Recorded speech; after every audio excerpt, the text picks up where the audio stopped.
The gods turned their faces from King's Landing on the day the bells rang and fire consumed the Red Keep, or so the small folk whispered in the half-ruined taverns that clung to the charred skin of the city. In truth, no god watched when Gregor Clegane burst through the nursery doors, with his red sword raised and murder in his eyes. But long before the mountain swung, Sir Jonathor Derry, last of Prince Rhaegar's loyal Kingsguard still unfallen, wrapped the little Princess Rhaenys in a rent-white cloak, slipped her through a postern, and rode like a phantom into the dark. The stillness behind him shattered beneath screams, yet the wind drowned them, and the quiet, bright-eyed child who would have died that hour pressed her face to Jonathor's dented cuirass and asked why men must kill babies. Years later she would still hear her own question echoing inside her skull like steel on stone. Jonathor's flight carried them south across the Blackwater, then east through the Kingswood, where poachers melted before the sight of a bleeding knight bearing a babe and the banner of a dead prince. He named no destination aloud, for fear that the trees themselves had grown ears. Yet every mile drew them toward Starfall, and toward the one man Jonathor Derry could still trust, Sir Arthur Dayne's elder brother, Lord Ulrich, who would honor the sword of the morning regardless of the realm's new king.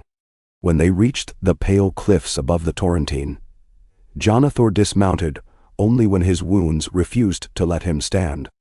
Ulrich carried him inside on a mute's litter and placed the princess in his sister's waiting arms. Lady Ashara Dayne smoothed Rhaenys' hair, whispered a Dornish lullaby about red sands and gentle tides, and wet her tears with salt water taken from the sea below. The small folk of Starfall quickly learned that the black-haired babe was a distant Dane cousin, orphaned by war, and if they wondered why she spoke the common tongue with the lilt of the capital, rather than the soft vowels of Dorne, they kept their thoughts behind their lips. A year passed, then two. Rhaenys grew tall and thin, with her mother's martel eyes, and her father's silver-pale hair, which Ashara dyed nightly with a paste of crushed walnuts. "You were born beneath the red comet," Ashara told her, a harmless lie. "That is why the sky remembers you." On cloudless nights, they walked the battlements, tracing imaginary dragons through the stars, while surf thundered far below.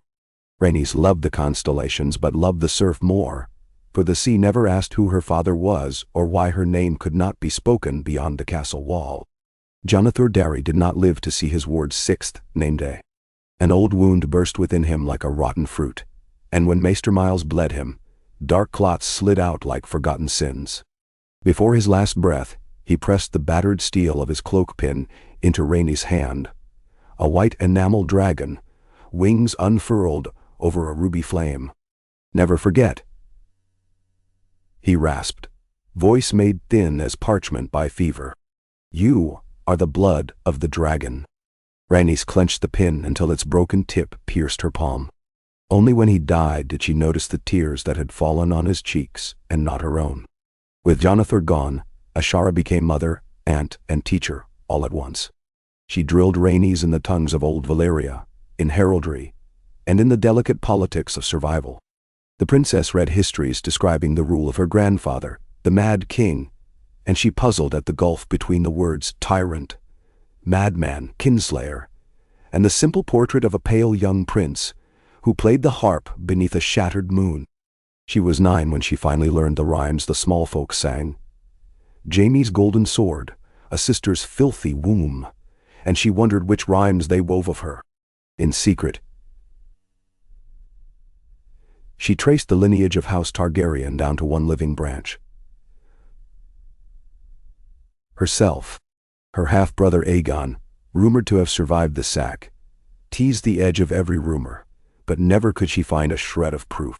No other claimant breathed. She alone remained, and the world did not know her name. Ashara Dayne died in her 30th summer, throwing herself from the white tower that bore her name.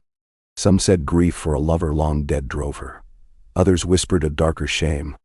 Rhaenys' first act after Ashara's cremation was to descend the cliff path to the rocks below and scatter her ashes by hand into the black-green surge. As the tide swallowed the last gray plume, a silent covenant between girl and sea, that her aunt's blood would one day be answered. Vows have power in Dorne, and the waves seemed to curl in agreement. Ulrich, stooped and weary, could not be the guardian she needed. He summoned his younger cousin Sir Kyle Dane from the Red Mountains, a swordsman almost as quick as Arthur but twice as reckless. Kyle brought with him 2 squires, a battered greatsword, and a conviction that dragons rise quickest on the wind of swords. He began each dawn by ringing a bell beneath Rhaenys' window. "Steel calling," he would shout. "Answer, little dragonling." She answered, first with wooden wasters, then with a Dornish spear, and finally with Dark Sister, the blade of Visenya herself, which Kyle revealed from a cedar chest on her 14th name day. "Your father carried Blackfire," he said, holding the sword in gloved hands as though it burned. "Visenya's gift belongs to you." Rhaenys lifted the longsword, surprised to find it no heavier than the walnut paste she still rubbed into her hair each night. Rumors sprouted that the Danes harbored a Targaryen child. Lord Ulrich answered by sending Rhaenys north with Kyle and 2 of Ashara's sworn swords. They rode beneath false banners and assumed new names. Kyle became Sir Auric Rivers, bastard of Maidenpool, while Rhaenys adopted the simpler Rose. In inns at Bitterbridge and Maidenpool, she served as cupbearer, pouring ale for hedge knights who swapped boast and fear like coin. At night she listened as they recounted the price of loyalty in a realm ruled by lions. A house burned here, a sept sacked there, all to cough up a few more coppers for a crown whose dragon slept beneath the rock. And always, somewhere in the exchange, came whispers of war across the narrow sea, of a silver-haired prince who signed letters with 3 heads and a promise, "I will come for what is mine." In the flicker of hearthlight, Rhaenys grew acquainted with dread. Their wandering carried them to Storm's End the year. A late autumn gale toppled half the outer wall. Lady Cassana Baratheon welcomed every sword she could feed, and within days Rhaenys discovered that castles are the truest schools. She learned how to greet a lord, never first, never last, but always with the candor of one born to command. She learned the rhythm of a siege engine's breath, the way trebuchets creak like ancient trees, and she wondered whether King's Landing had trembled so when her mother screamed. At night, she climbed the sea tower and watched thunderheads march across Shipbreaker Bay, green lightning arcing through the clouds like serpents enraged. The storm spoke to her, not in words, but in a language of fury and persistence.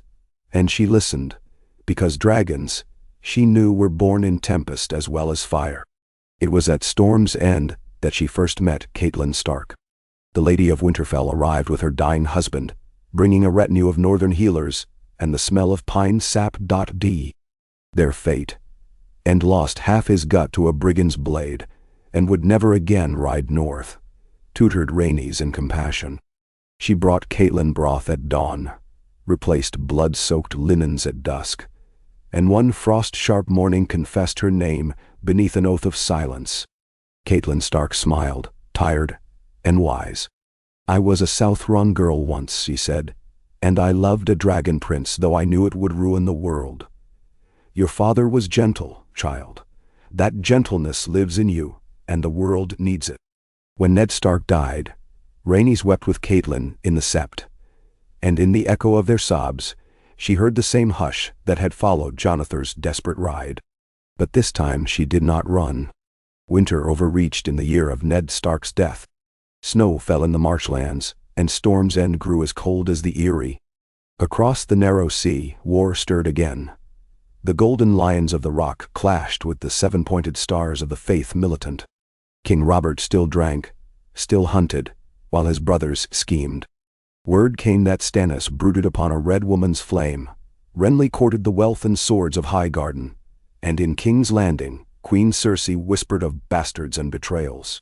With every raven the realm tore another stitch. Sir Kyle returned from a foraging ride with more corpses than cabbages, and declared that it was time for the dragon to unsheath her claws. "Chaos is a ladder," he told Rhaenys, quoting a Braavosi sellsword. "Claim your rightful rung." Rhaenys was 15 when she watched a Baratheon bannerman flog a small boy for singing the rooster song that mocked King Robert. The boy's cries rekindled memories of her own near death. That night beneath moons pale and full, She discarded the walnut paste and offered her silver hair to the moonlight. Kyle knelt and kissed the end of Dark's sister, swearing to follow the dragon flame to victory or ash. With him knelt half a dozen hedge knights who had seen enough of lions. They called her Grace, and something inside her, a spark caged since the nursery, flared white-hot. Word of silver hair at Storm's End traveled on every gust. 2 nights later, a raven bearing a ribbon of scarlet silk alighted at her window. The parchment bore a single line in a graceful hand. Sisters should meet when moons are full. The sigil was a sunburst piercing a golden spear. Princess Arianne of Dorne summoned her. Rhaenys recalled Ashara's lullaby, the smell of brine and lemon blossom, and knew the gods had answered the vow she made at the Torrentine. She left Storm's End with 50 riders under Kyle's command, sailing from Weeping Town on a fast galley that slipped the red wine blockade by moonless stealth. In Sunspear, Prince Doran Martell waited beneath a patterned awning, pale and watchful, his gout-swollen hands hidden in folds of orange silk. He asked no questions until the servants departed. Then his voice broke like thin ice. "My sister's child lives. Elias' blood breathes. Tell me what justice means to you." Rhaenys met his eyes and saw the grief of a generation. When she spoke, her voice carried the quiet fury of orphaned years. "Justice," she said, "is a dawn where children do not fear steel, where kings are chosen for wisdom not birth, and where the debt owed my mother and brother is paid in the coin of crowns." Doran considered her a long while before nodding. "Then we share a language." He offered her Matares, the pale blue ship that once bore Quentyn to Volantis, and 50 spearmen whose sun and spear tabards glowed like rising suns. Across Blackwater Bay, the court of King Robert crumbled. The hand lay old and sick, the queen undermined every counsel, and the realm's debt swelled thick as leeches. Into that rift slid Lord Petyr Baelish, whispering of disruptions to trade, a silver-haired Targaryen sailing for Storm's End, Dornish spears uniting with Northmen. Littlefinger's truth bled faster than his lies. By the time Robert dispatched a raven demanding the head of any silver-haired pretender, Rhaenys Targaryen had already landed at Driftmark, where Lord Celtigar greeted her with tears in his red-rimmed eyes. The dragon seed stirred. The tide rose. Her return to Cronland's soil awakened beasts older than the Doom. Farmers glimpsed her on the high road and knelt in muddy furrows. Septons preached that the gods sent the silver child to wash away lion sin. Gold cloaks hunted, but small folk hid her in root cellars, fed her on cornbread and onions, and slipped her over moonlit streams on plank bridges narrower than a promise. In the weeping forest of Rosby she met Maester Aemon, bound for Old Town to die. The blind maester touched her cheek and whispered, "Another ember from the ash. Guard your fire, child." His words burned brighter in her memory than any sermon. On the 5th day of the 9th moon, Matares anchored beneath Dragonstow's ancient walls. Rain fell hard enough to scour paint from shields. Sir Davos Seaworth,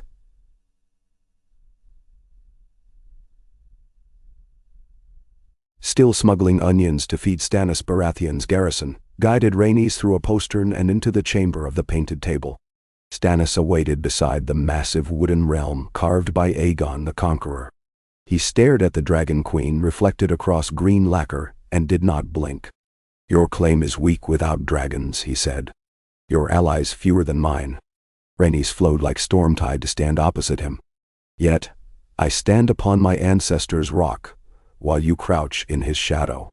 Davos thought Stannis would strike her then, but instead the Lord of Dragonstone closed his eyes. When he opened them, he asked only, "Do you play Savas?" They played through the night. At dawn, Stannis Baratheon conceded the board and pledged his ships. He never smiled, but Rhaenys glimpsed something near relief behind his stern regard, as if he had waited his entire life for someone to name his sacrifice worthy. Yet ships alone could not hold the realm. Rhaenys needed a dragon, and the last known clutch slept somewhere in the smoking ruin of Summerhall, lost amid vines and ghosts. She rode south, disguised once more, and with her rode Kyle, Arianne Martell, and Davos Seaworth. The ruin greeted them with choking weeds and shattered columns like ribs picked clean by carrion crows. In the heart of the halls, they unearthed a cracked marble cradle. Beneath lay 3 eggs, One black as starless night, one red shot through with gold veins, and one a strange green-blue that shimmered like dusk on the summer sea. Rhaenys cradled each in turn, hearing faint thrum like distant thunder beneath the shells. She knew stories of Daenerys stormborn hatching dragons on a pyre across the world, of wildfire swallowing her grandsire, of flame both damning and redeeming. She built a cairn of rotted beams, soaked them with pitch, and waited for darkness. At moonrise she lit the pyre. The heat drove the others back, but Rhaenys stood within the whirlwind of embers, her silver hair a banner of molten metal.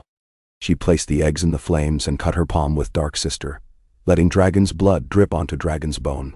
The world narrowed to heat, pain, and song. A shrieking, exultant song that seemed to claw from the depths of earth and sky. Fire washed over her, but where it should have seared flesh, it kissed her like old summer light. When the pyre collapsed, 3 hatchlings writhed amid the coals. One midnight, one sunset, and one ocean in color. Rhaenys named them Stormcry, Ashwing, and Myriad, for they had been born of storm, ash, and infinite possibility. When the largest, Stormcry, climbed her shoulder on trembling claws and shrieked, every candle for 50 leagues flared. Dragons make many enemies. Cersei Lannister's spies carried word to King's Landing. The Queen ordered Qyburn to unearth secrets of Valyrian chains. Lord Tywin prepared legions of scorpions. But even lions hesitate before live flame. Across the realm, houses that had bent the knee to Robert began receiving ravens sealed with a 3-headed dragon quartered with the Martell's son. Some burned the parchment. Others studied the fine, careful penmanship that echoed Rhaegar's once famed letters. In the north, Robb Stark pondered the debt his mother owed the Silver Princess.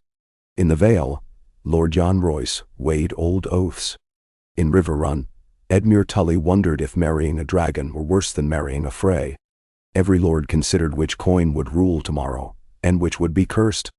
Rhaenys met them on the Field of Whispers, a rolling plain between the Kingswood and the Blackwater where her grandfather once drilled armies. She approached under a weirwood white tent, wearing armor forged from darkened steel etched with lightning. Stormcry circled above like storm cloud given wings. Lords came in pairs and trios. Mace Tyrell in gilded plate, Balon Swan resplendent in Stormland's black, John Connington returning from exile with tales of Aegon's ghost. They found no meek girl but a queen whose gaze recalled ancient volcanoes. She spoke lightly of grain tariffs and chartered towns, of healing the Sept's rift with the faith, of knighthood extended to small folk, of Dornish water rights and ironborn raiding lanes. By dusk, 6 lords had bent the knee. By dawn, 19 to why. The tide had turned. In the Red Keep, Joffrey Baratheon railed. Cersei drank wildfire, and Tyrion Lannister polished his siege plans. But King Robert, never truly sober since the Trident, greeted the news with a rolling laugh. Another Targaryen. Good. Let her come. I've not killed a dragon in years. He raised a goblet and drank until the wine spilled from the corner of his mouth like blood. Below the court, the small folk repeated a different refrain. The Dragon Queen is mercy, they sang. The Dragon Queen is justice. With each repetition, the words sharpened into prayer. War blessed the realm again when summer died.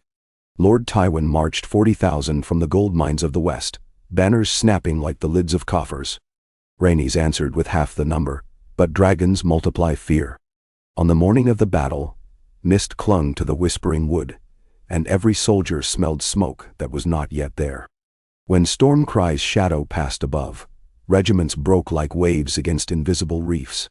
Lannister lines folded, Dornish spears surged. Ashwing belched green fire onto a battery of scorpions. Myriad darted between shields, talons tearing flesh. Tywin tried to reform ranks, but his trumpets died beneath dragon shrieks. Kyledane's charge smashed the center. By noon, golden lions clogged the grass like so many wilting banners. Tywin escaped, but the river ran red for days.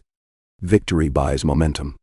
Rhaenys pressed north along the King's Road, liberating villages and leaving behind charters that abolished winter taxes and forbade forced conscription.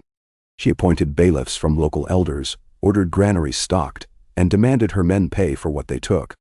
Small folk called her the Summer Queen, though the season had turned. Queen's Guard assembled around her. Kyle wielded Dark Sister. Sir Davos bore a black ship's wheel. Arianne Martell, renounced of her birthright in Dorne, donned a silver cloak and swore the sword of love.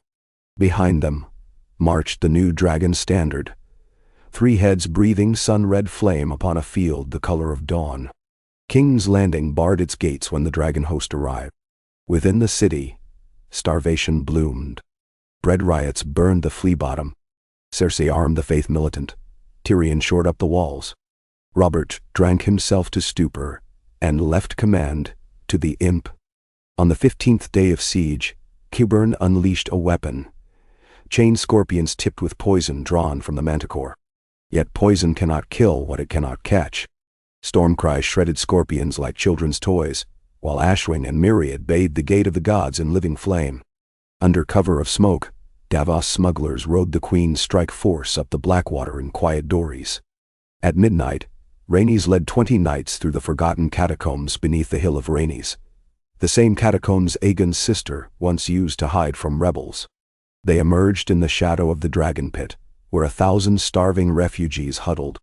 She fed them, and they swore to open the mud gate. Just before dawn, the gate swung wide. The Summer Queen, clad in storm-black plate, rode at the vanguard. Her banner flew alongside the 7-pointed star and the sun and spear, a trinity of symbols unthinkable a year before. The gold cloaks watched their captain kneel and followed. Tyrion ordered the bells rung. Robert, roused half-drunk, charged down the serpentine steps, only to see dragons perched on the ramparts. "Another damn dream," he muttered. Sir Kyle's sword ended the dream forever. The realm awoke to find the city unburned. No sack followed. Instead, Rhaenys convened a great council in the throne room whose walls were still blackened from wildfire long past. She sat not on the iron throne but upon a plain weirwood seat carved by shipwrights of the arbor.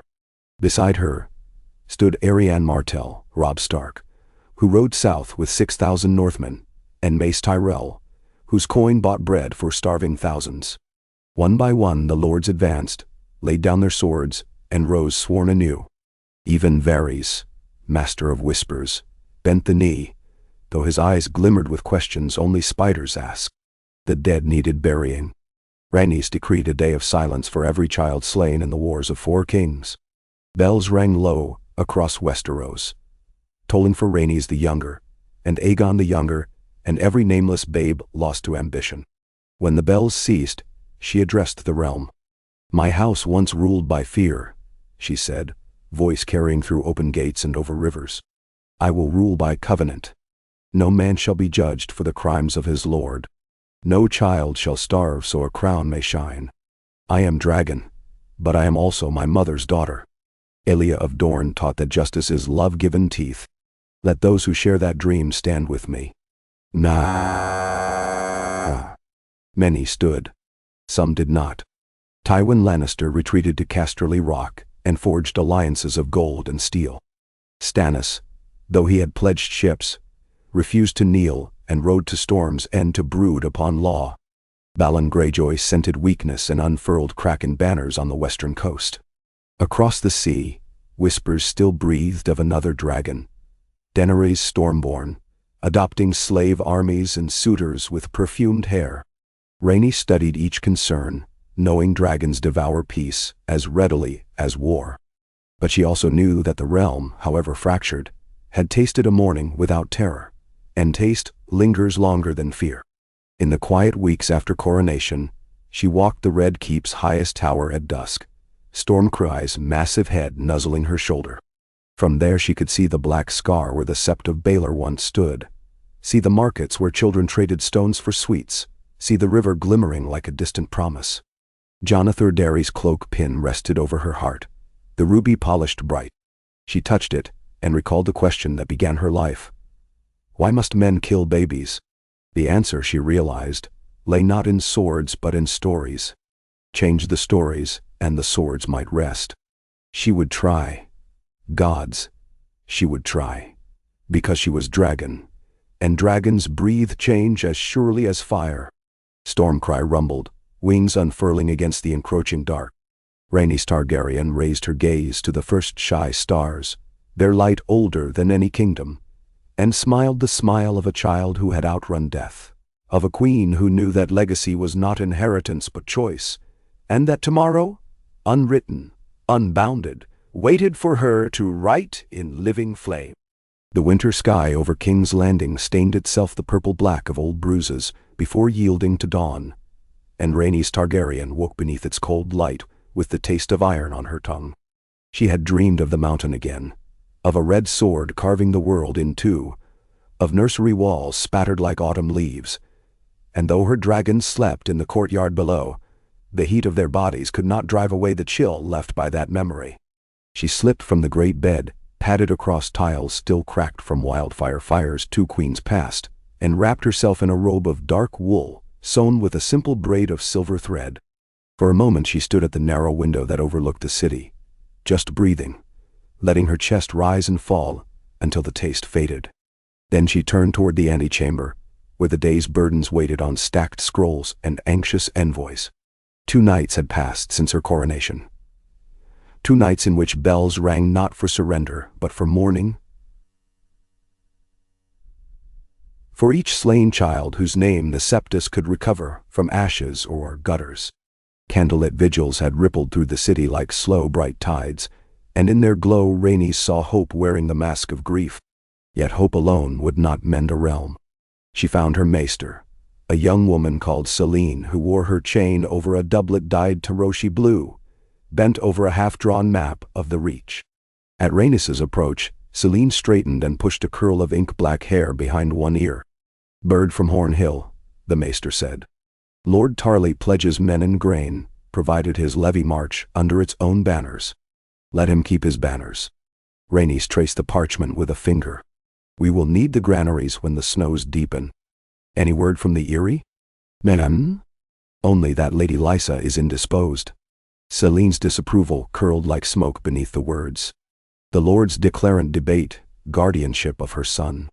"Let them debate," Rhaenys murmured, though she did not like the delay. "We cannot force the veil from afar." A knock at the door interrupted them. Sir Kyle Dane entered without waiting, the sunrise haloed in his pale hair.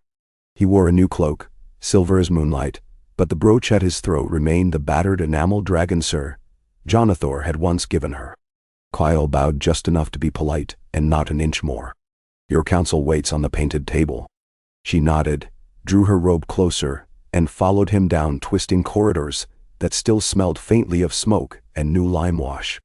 They descended to the great hall, crossed its echoing emptiness, and climbed again to the Tower of the Hand, where the War Council had claimed Aegon's ancient map. Dawn light spilled through slit windows, illuminating islands and coastlines, polished by 300 years of palms. Around the table stood Davos Seaworth, hair shot through with new gray. Arianne Martell, her sun-dark eyes still bright despite the hour. Robb Stark, whose wolf sigil seemed oddly comfortable beside a dragon, and Mace Tyrell, round and florid, but alert. Kyle took his place at her right, resting a gauntleted hand on Dark Sister's pommel. Rhaenys remained standing. "We will speak first of the West," she said. "What word from the Rock?" Davos cleared his throat. "Sir Balon Swan's riders reached Lannisport 2 days past. Lord Tywin has closed every harbor and seized enough gold to mint a decade's coin. He calls banners from the Golden Tooth to Fair Isle." "Dane? How many?" 40,000 at least," Robb Stark answered. "More if the Craycalls ride. His forges ring night and day." Arianne's fingertips drummed the Dornish sands carved where her homeland lay. "Let him amass his gold. Steel cannot eat, nor drink. His miners starve. Harvests failed after last year's drought." "But hunger breeds desperation," Davos cautioned. "Desperate men follow any promise of bread, even Tywin's."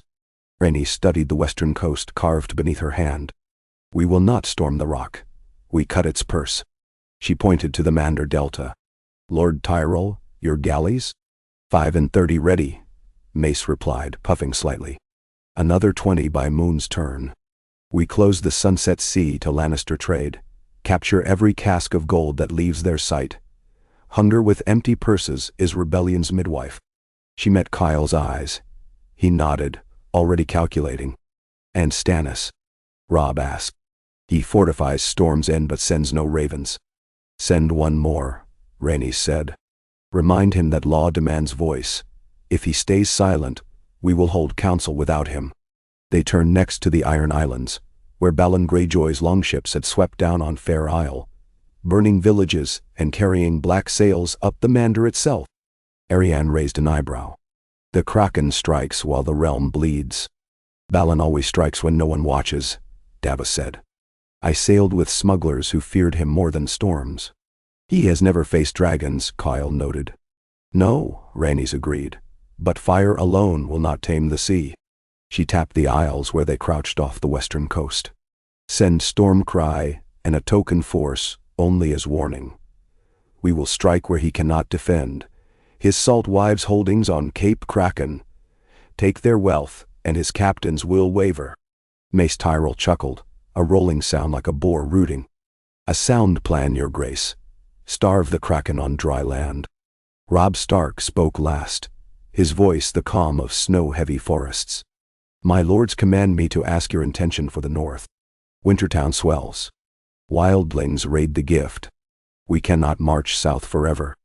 Thou. You will not. Rhaenys placed a hand on his mailed arm. When Tywin's threat is broken, the north may return, and I will send grain north by sea, but remain through this first siege. Your presence binds the Reach and Dorne to me, shows all houses that this crown belongs to no single Southron line. He inclined his head. Then the wolf stays. They broke at last, promises and letters dispatched on swift wings. Yet as the lords filed out, Davos remained. He waited until the door clicked, then spoke low. There is a ship from Lys in the harbor. Captain swears she carries Maester Marwyn and tidings from Essos. Marwyn? Rhaenys felt old memories shift.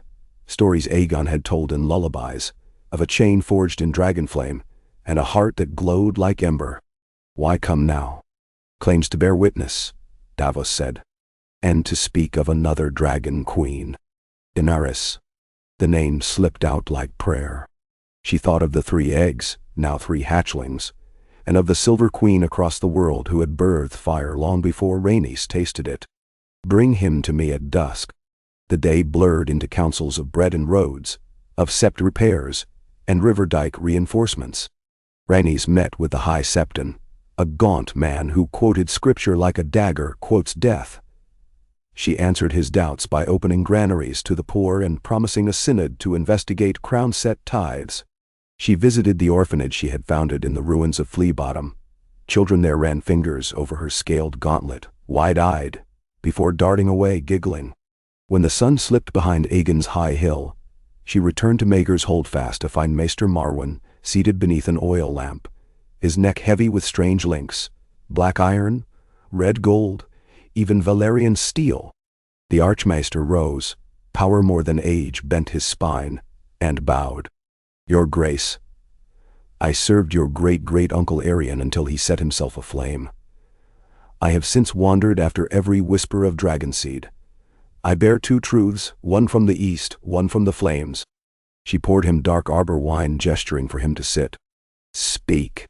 The first, Queen Daenerys, Stormborn, sails from Meereen with 500 ships. She commands unsullied, Dothraki screamers, and 3 dragons grown to war. She means to claim the realm or burn it to cinder. Rhaenys absorbed the words, heart quickening. And the second, truth devoured by the Citadel long ago. Marwyn produced a scroll sealed in black wax, marked with runes older than Oldtown. It names the secret of Valyrian glass candles and of binding dragon's breath. Daenerys is flame without fetters. Tywin is steel without soul. You are the breath between. I bring you choice. Nah. She unrolled the scroll. Symbols swam, a language of coiling serpents and screaming stars. She understood only fragments, yet felt the promised power like heat on her face. Why give this to me? Because dragons decide the fate of men, but men decide the fate of dragons. His eyes, one milky, one sharp, gleamed. Westeros will kneel to one queen or none. I prefer one who remembers gentleness." A silence passed, deep and shifting as tides. Rhaenys closed the scroll. "Leave me the night. I will answer at dawn." He bowed again, withdrew. Alone, Rhaenys paced the chamber, robe whispering over cold stone. 3 dragons roosted in the yard. Small, yet terrifying. Across the sea flew 3 more, full-grown. 6 dragons in one realm had not been seen since the doom itself.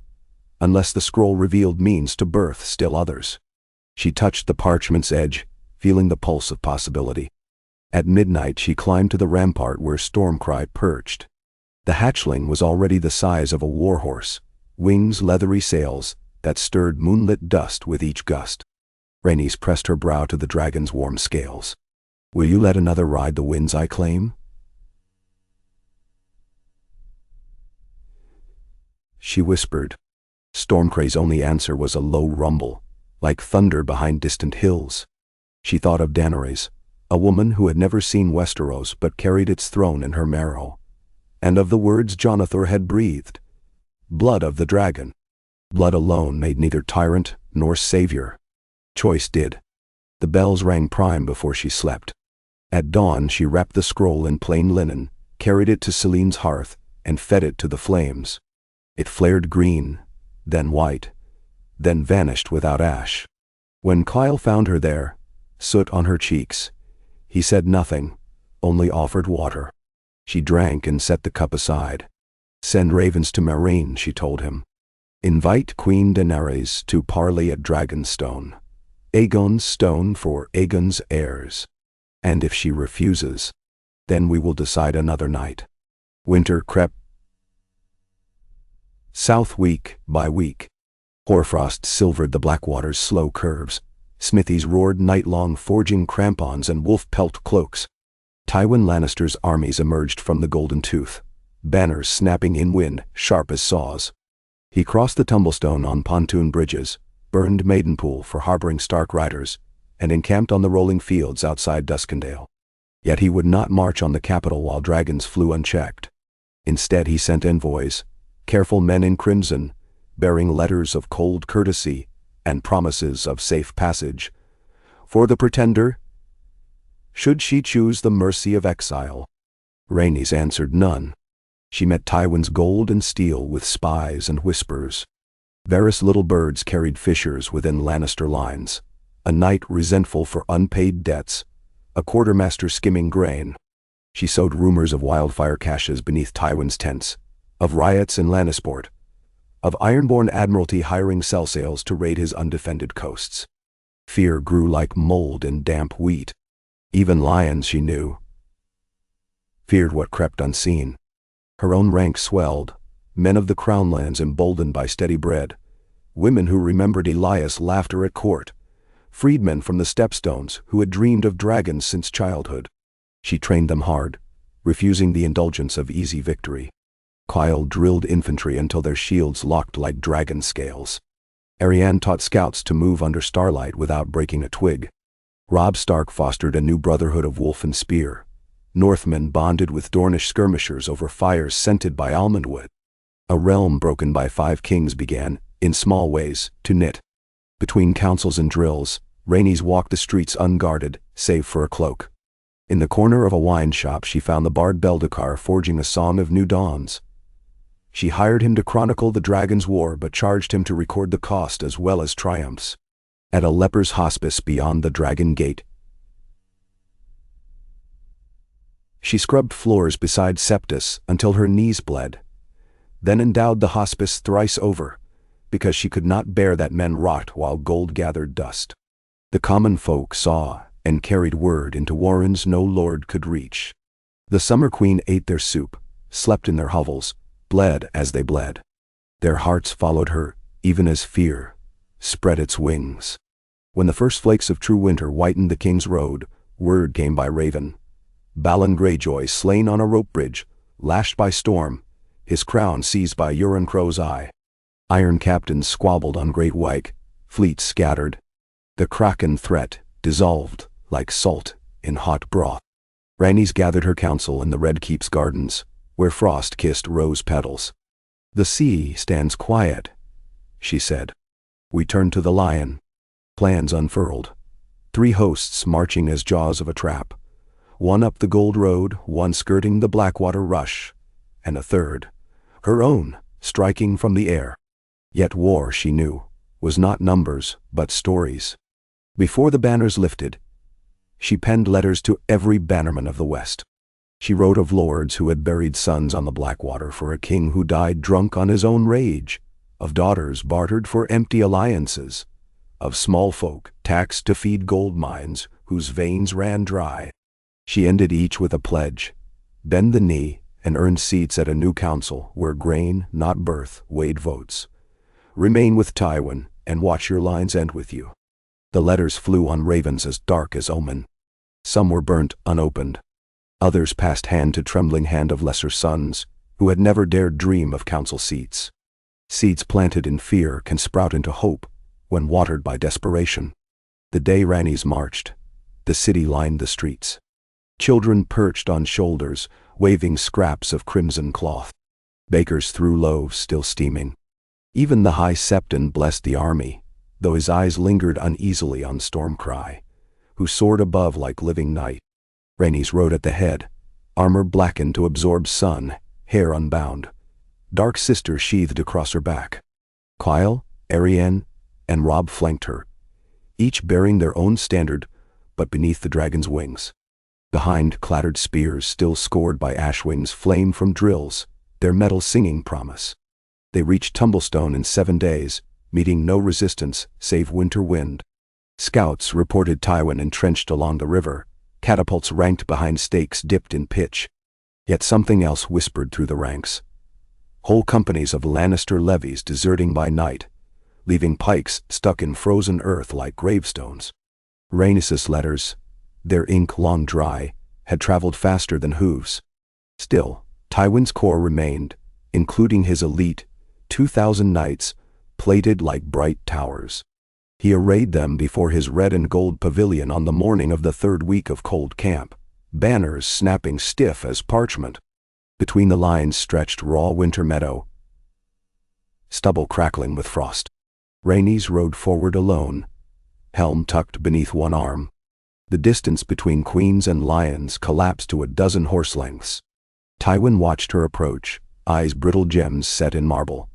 Beside him Kevin murmured something she could not hear.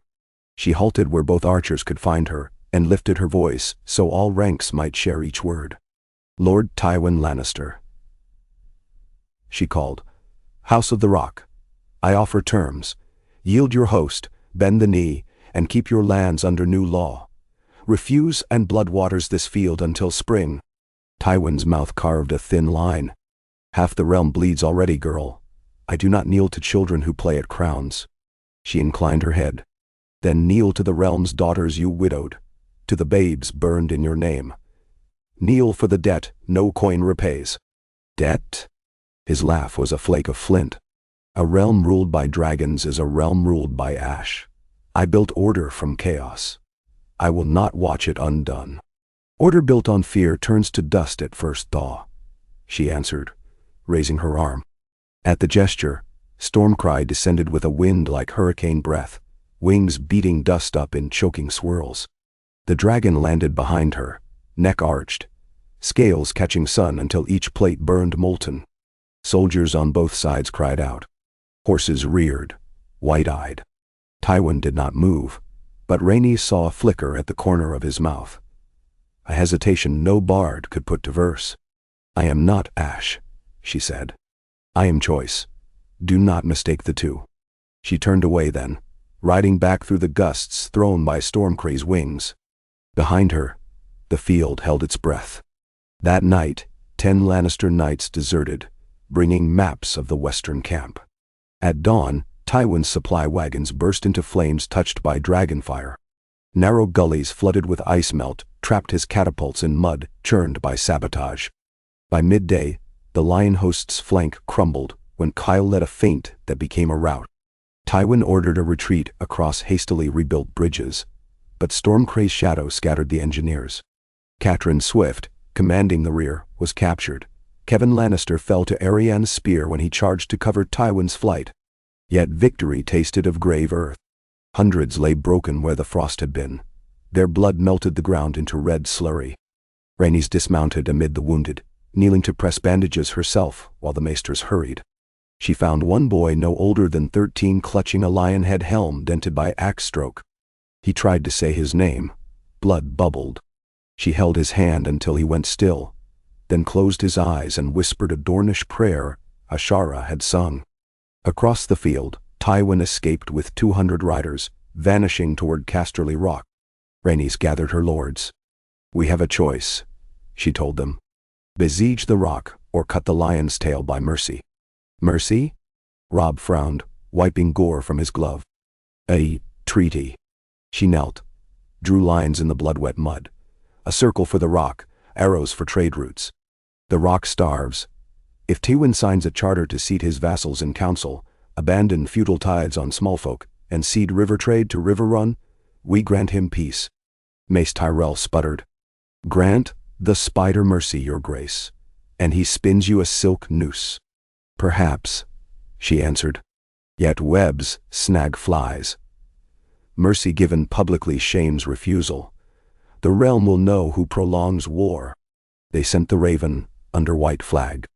It returned 3 days later, bearing a scrap of parchment stained with red wax. "I refuse chains woven of honey. Come break stone if you dare. Tywin." She read the line to her captains, then burned it over a brazier. "So be it," she said. "We break stone." The march to the rock wound through river valleys, where snowdrifts gleamed like pale broken shields. Houses along the shore opened gates, some fearful, some weeping joy. At Case, 1,000 miners laid down axes, petitioning to fight for bread instead of gold. Rhaenys fed them, then ordered their captain to rebuild roads ruined by ice. Mines could wait until harvests filled bellies. Each act of clemency traveled ahead like dawn chasing night. But siegecraft against the rock was folly. Its seaward cliff rose sheer as judgment. Landward approach narrowed to a pass Tywin had seeded with traps. Rhaenys studied the maps by candlelight, perplexed, until Kyle laid a finger on the northern gullies. "Caves," he said. "Local legend speaks of secret ways the land the clever once crept." Davos raised a brow. "I once smuggled silks through a sea cave beneath Tarbeck. Reefs guard the mouth, but a shallow draft skiff might slip." Within hours, Rhaenys ordered carpenters to hollow tree trunks into narrow boats. Stormcry and Ashwing scouted the coast, noses scenting wind off breaker-whitened rocks. On the 7th night, when clouds swallowed moon and stars, Davos guided 6 skiffs around jagged shoals into a cavern's black throat. Rhaenys went with him, Kyle at her back, Dark Sister strapped across her chest. Salt spray and fear tasted the same in the dark. They beached on whetstone deep beneath the rock. Phosphorescent lichen cast ghostly glows. Kyle led, counting heartbeats as they climbed narrow fissures.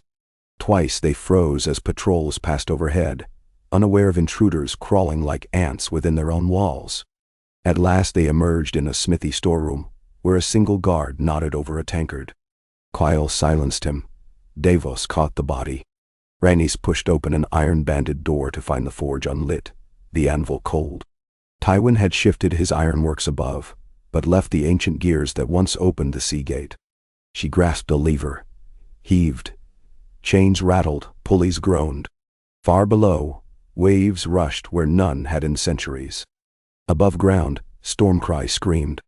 Soldiers looked up to see 3 dragons wheeling against torch-lit sky. Panic ripped through garrison lines. Many fled to seaward gates now yawning open, only to find iron-spiked jetties gone, replaced by Davos longboats filled with spear points. Those who ran inward met Kyle's silent blades. Rhaenys ascended step after step until she emerged into a courtyard lit by wildfire lanterns. There, Tywin Lannister waited in blackened plate, sword bare, as if he had known she would come. Snowflakes drifted between them, melting on steel. "You breached the rock like a burglar," he said. "Lan the Clever would applaud," she answered, advancing. "Yield, Lord Tywin." He raised his sword in salute. I wrote the history of this realm in iron and fear. I will not let a child rewrite it." Then he charged. Tywin was old, but every stroke carried weight of mountains. Rhaenys met him, parried, slid aside, letting his strength overreach stone. Dark Sister bit his pauldron, scored a rivet, drew first blood. Tywin snarled, backhanding a sweep that grazed her helm. She stepped left, pivoted low, blade singing upward. Steel rang daughter. He staggered. Snow soaked red where her slash found his thigh. Still, he fought, relentless, until knees shook. A lifetime, he gasped, to build legacy. He fainted high, slipped, and she caught his wrist, twisted. His sword clattered. She set Dark Sister's edge at his throat. "Legacy is not fear," she said. "It is choice." She lowered the blade. "Choose mercy." For a moment, she thought him broken. Then the faintest smile, pride's last ember, touched his lips. "Mercy is weakness." He lunged, not at her, but forward, toward the parapet's edge. Before Kyle could move, Tywin hurled himself over the wall. His body struck stone far below, armor shattering like dropped chalice. The lion had chosen his own end rather than live beneath dragon wings. Dawn found the rock silent save gull cries. Rhaenys stood on its highest terrace, wind lashing silver hair across her face. In the courtyard below, Lannister men knelt to swear fealty to Robb Stark, now Warden of the West by her decree. She felt no triumph, only weariness. Mercy offered, refused. Legacy bleeding on stone. Robb joined her, cloak snapping red in cold. "The West is yours," he said. "No," she answered. "It is the realm's. Guard it for them." She touched his shoulder. "And remember, fear buys obedience. Hope buys loyalty." He nodded, eyes the color of deep winter lakes. "I will remember." They buried Tywin within the rock's hollow heart, coins over eyes, sword across chest. Rhaenys allowed one square of black silk to shroud his helm, honor for a man she despised, because honor spoken over enemies weighs heavier than silence. The Septon's prayer echoed off quartz-veined walls, then quiet joined him. Winter tightened its grip. Rhaenys returned to King's Landing by sea, storm cries soaring overhead to herald homecoming. The city gates opened to her train of freed prisoners and grain ships, captured from Lionsport. Proof that conquest fed more than ambition. At the Red Keep she found news. Stannis still silent behind Storm's End's walls. The High Septon convening a conclave to draft new sworn books. And most pressing, a silver-sailed fleet sighted off Dorne.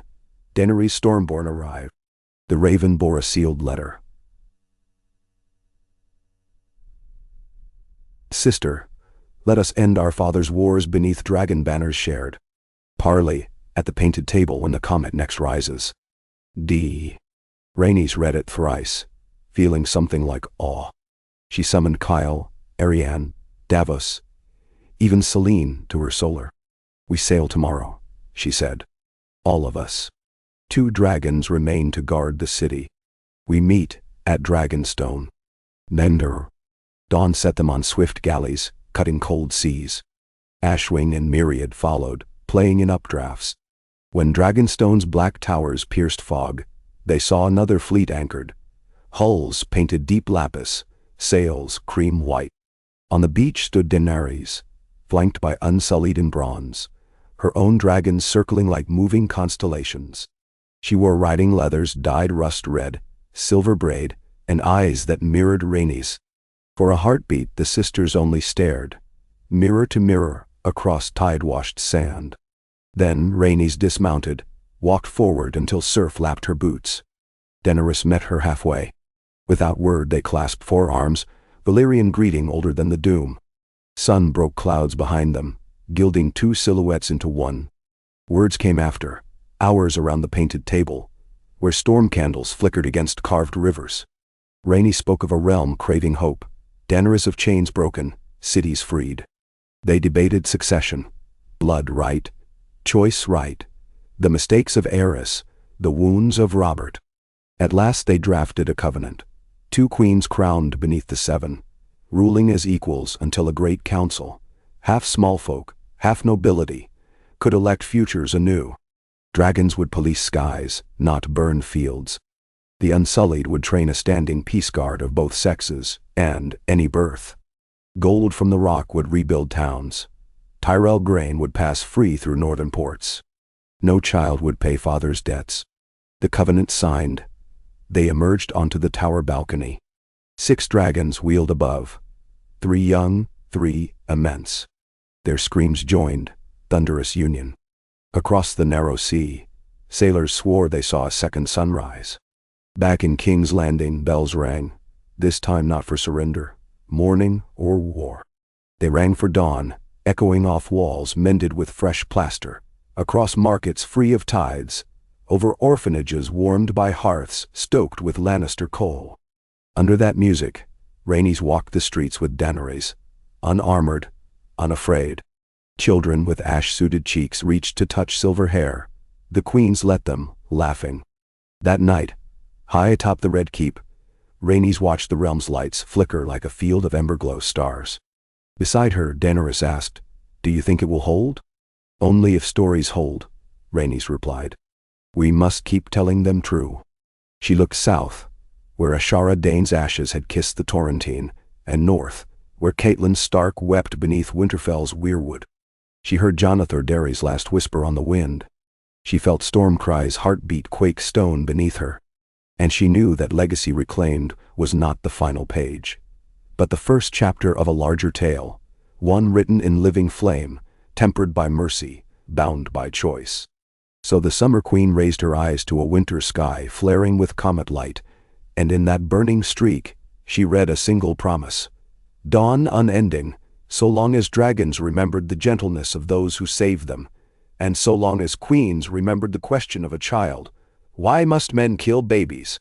And swore, again and again, that they would not. Snow sifted down from a pewter sky like drifting parchment, as the twin queens guided their dragons from the Red Keep's roof, toward the soft crimson glow of the setting sun. Though winter had settled its cold breath across Westeros, the people below greeted the flurries with laughter rather than dread. Markets stayed open under makeshift awnings. Bakers toasted chestnuts in iron pans set over coal braziers. Children skated upon puddles that froze clear as glass in the courtyards between crumbling septs.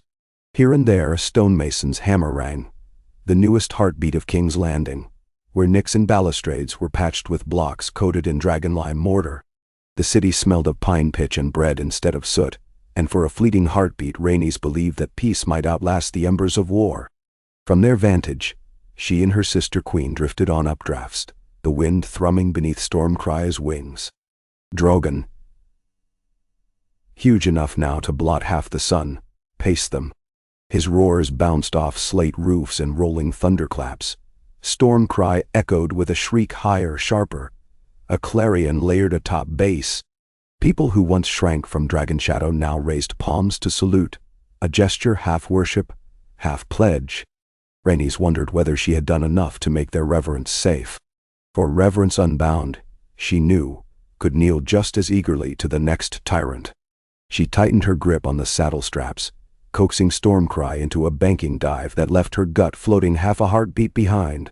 Far below, River Rose snaked toward the docks, where grain barges drew up beside Tyrell cogs and Dornish dromons. The cogs carried sacks of winter barley from the reach. The dromons hauled casks of citrus. The Martell tithe pledged each moon for orphanages. Beyond the cranes and slips, the black water twinkled under ice dust that formed as each gust knifed off the shallows. At the edge of her sight, white sails dotted the horizon. Royce longboats ferrying iron ore for smithies and copper for the new coinage. Daenerys' voice drifted across the wind.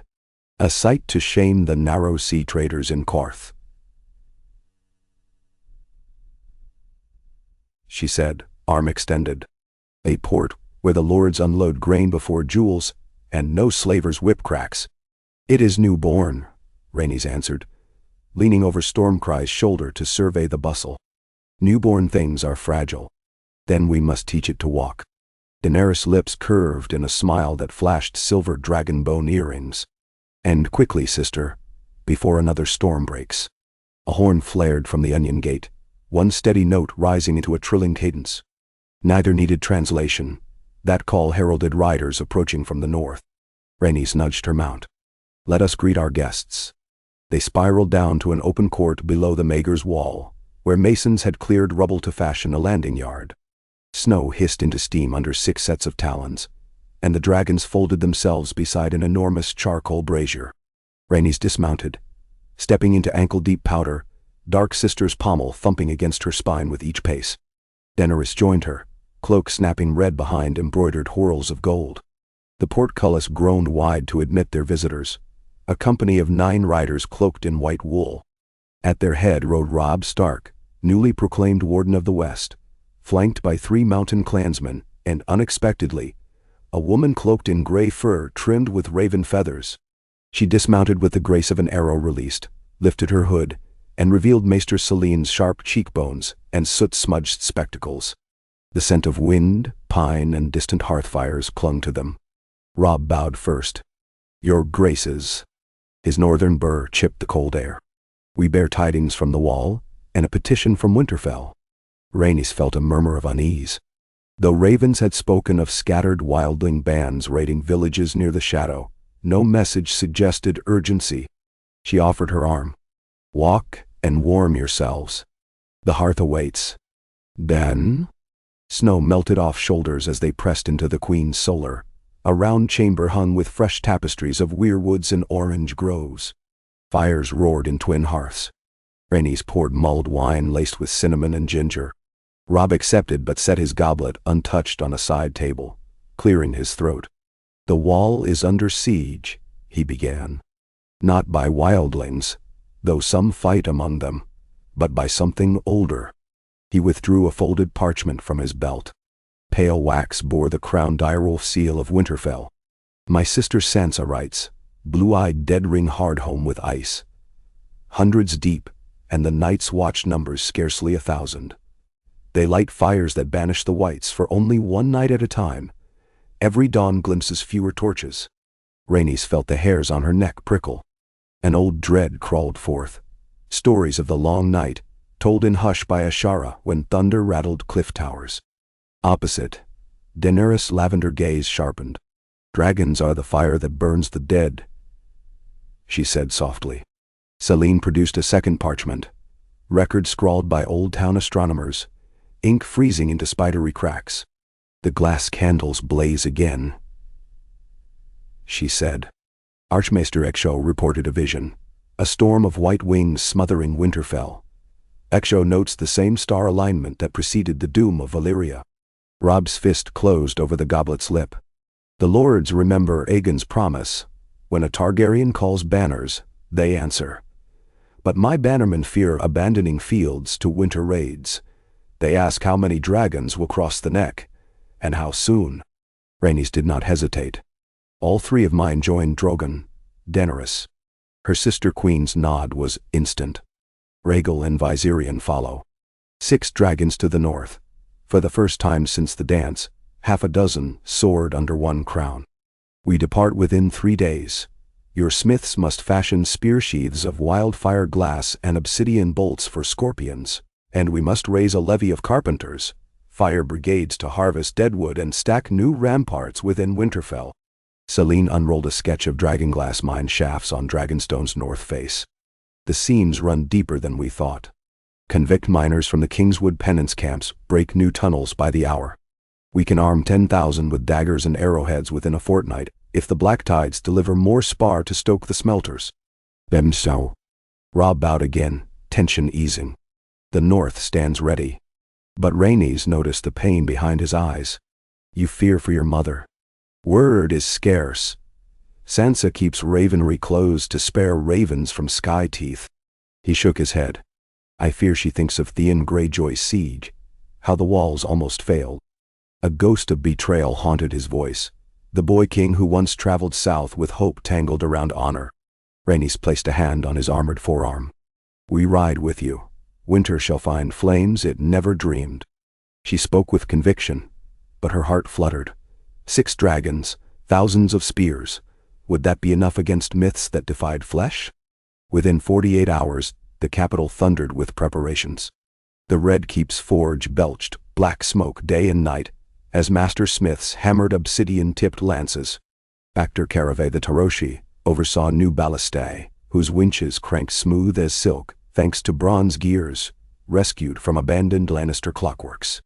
Maester Celine supervised potioners distilling wildfire into clay balls, small enough for dwarfs to throw. The sun never saw the courtyards empty. Lanterns bobbed at every parapet. Supplies clogged the King's Road.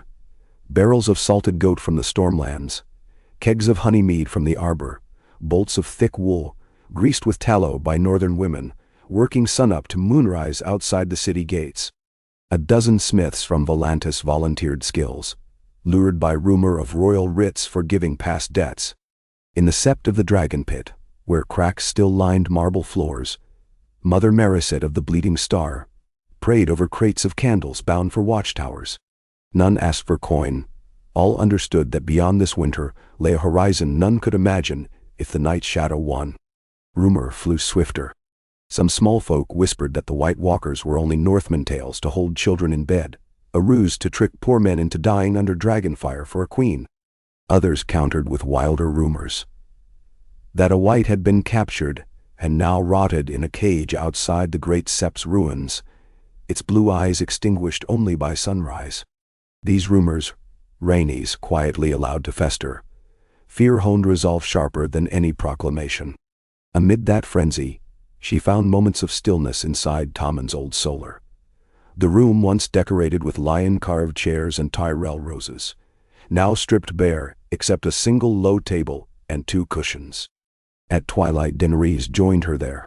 They knelt facing each other across a map of the wall cut into ash-colored goat parchment, the inky mass of the haunted forest creeping down the page. "Your first war against the dead," Rhaenys murmured, tracing her finger along the course of the King's Road. "Mine, too. Strange that all our wars preparing us, yet none seemed to matter until this moment. Now." Daenerys' smile carried tempered steel. "All wars are candles. This one decides whether dawn follows." They moved wooden sigils, dragons, direwolves, ships, across the parchment while outside, gongs signaled midnight. They argued placement of relief forts, the order of caravan relays, the best pattern for aerial patrols. At last Daenerys reached across, resting her hand atop her sister's. "Whatever follows, you and I must remain whole," she said. "If either falls, those behind us fracture." Rhaenys squeezed her fingers. Blood of the dragon stands together. Wind hissed under the sills, bearing the smell of frost and distant pine. 3 dawns later, the sky above King's Landing blazed scarlet, heralding their departure. In the Dragon Pit's plaza, legions assembled by lantern light. Northmen encased in blue-tinged mail, Dornish spears glittering like copper reeds, Crownlanders clutching axes whose hafts bore fresh inlays of black obsidian. Standard-bearers planted poles whose sigils flapped and merged in the rising light. Dragon and direwolf, sun and spear, hand and ship's wheel. 6 enormous beasts dominated the yard. Stormcry, Ashwing, Myriad, Drogon, Regal, Viserion. Each fitted with saddles scored with glass arrowheads and bags stuffed with wildfire orbs. Septa Andoril recited the prayer of 7 harbors, blessing every soul from riverman to archmaester. The High Septon abstained at Rhaenys' request. This rite was for the humble, and she wanted no great fanfare. She climbed Stormcry's harness as snow eddied, felt the dragon's muscles ripple beneath leather girth straps, then turned to study the host. A hush fell, broken only by bridle creaks and snorts frosting the air. "Sons of the realm." Her voice rang over the stones. "For years you buried fathers and daughters for thrones and crowns. Today you rise not for house nor gold, nor even for dragons. You rise because the dawn needs guardians. We march for every cradle that has not known warmth, for every hearth that fears nightfall. We march for the breathing and the silent alike." She swept her gaze. "Let the long night know our answer." The roar that answered shook mortared stones free of 80-year cracks. With a gesture, she set Stormcry rearing, and the 6 dragons burst skyward in a vortex of snow. Their wings churned the air, scattering confetti frost across helmets. Horns blared. Hooves thundered. Columns extended north along the Roserad, banners undulating like comet tails. In their vanguard rode the Queen's Guard, Kyle Dane bearing Dark Sister across lap. Arianne Martell, who now wore an auric diadem, forged from Dornish sunrise coins. Davos Seaworth in plain greys, his splintered bones healed but not forgotten.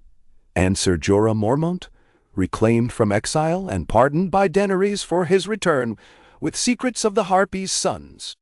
As the army stretched beyond the gates, Rhaenys glanced back one last time. The city's rooftops glimmered under morning frost. Bells tolled farewell. Soft, hopeful, not the desperate clang of siege or surrender. She lifted a silent vow. I will bring back the sun. Then storm cries surged forward, and the towers shrank beneath cloud. Roads north were blanketed half a foot deep, requiring teams to clear ruts for wagons bearing dragonglass. Yet after each night's camp, the company rose to find fresh tracks already filled by new snow. Stormcry and Myriad scouted ahead, flames melting pockets across frozen moors, where knights might kindle fires from steaming sod. Rhaenys slept seldom, relying on Maester's drafts to keep her senses sharp. She dreamed of blue-lit forests, of distant horns wailing beneath Aurora, of a red sword once more rising behind nursery doors. Each time, she woke with fingers clenched. On the 18th day they crossed Moat Cailin. The ancient fortress still bore scars from Euron's ironborn raid, charred palisades and collapsed towers. Winter winds howled through its murder holes, and stalactites of ice hung like glass spears.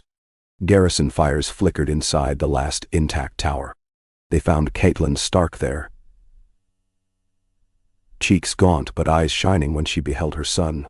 Mother and child clasped hands across the table rimed with frost, exchanging no words at first. None were needed. Only after tears thawed did Catelyn turn to Rhaenys and Daenerys.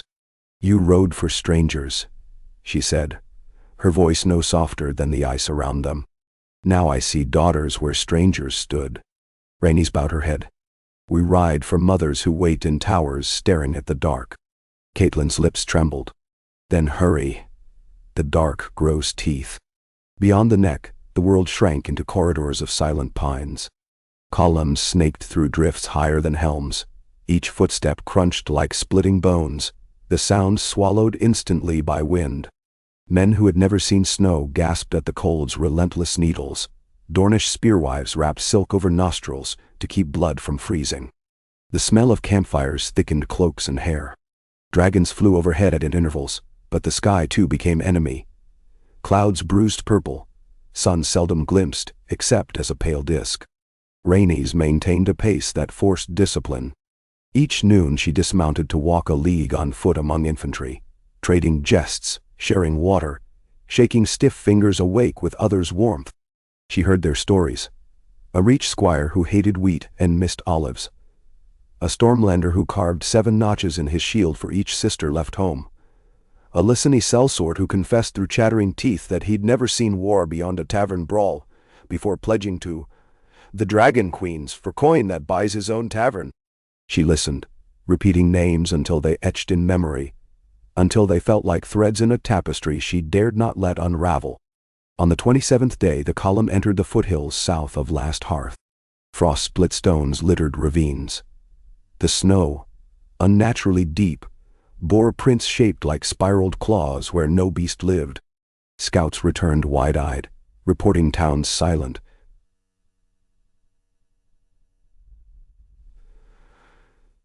Snowdrifts stained rust, frozen carcasses stiff over hearths that had burned out mid-meal. Wolves prowled in packs of 100, gaunt, yet fearless. One dusk myriad returned with singed talons, having fought off a great shadow that burst apart when flame struck it. But she carried a fresh wound along her haunch, a gouge that smoldered blue, until doused with wildfire salve. Rhaenys examined the wound by starlight.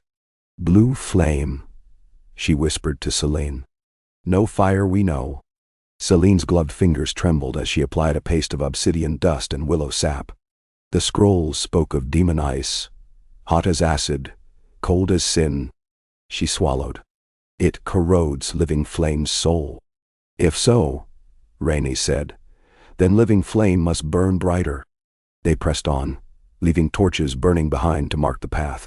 Each night, the sky lit with shimmering ribbons, purple, green, white, twisting like celestial serpents. Some men knelt in awe, others wept.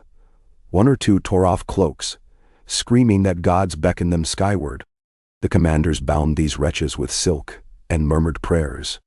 A faint music sometimes accompanied the lights, a mournful chorus rising from beyond the weeping water.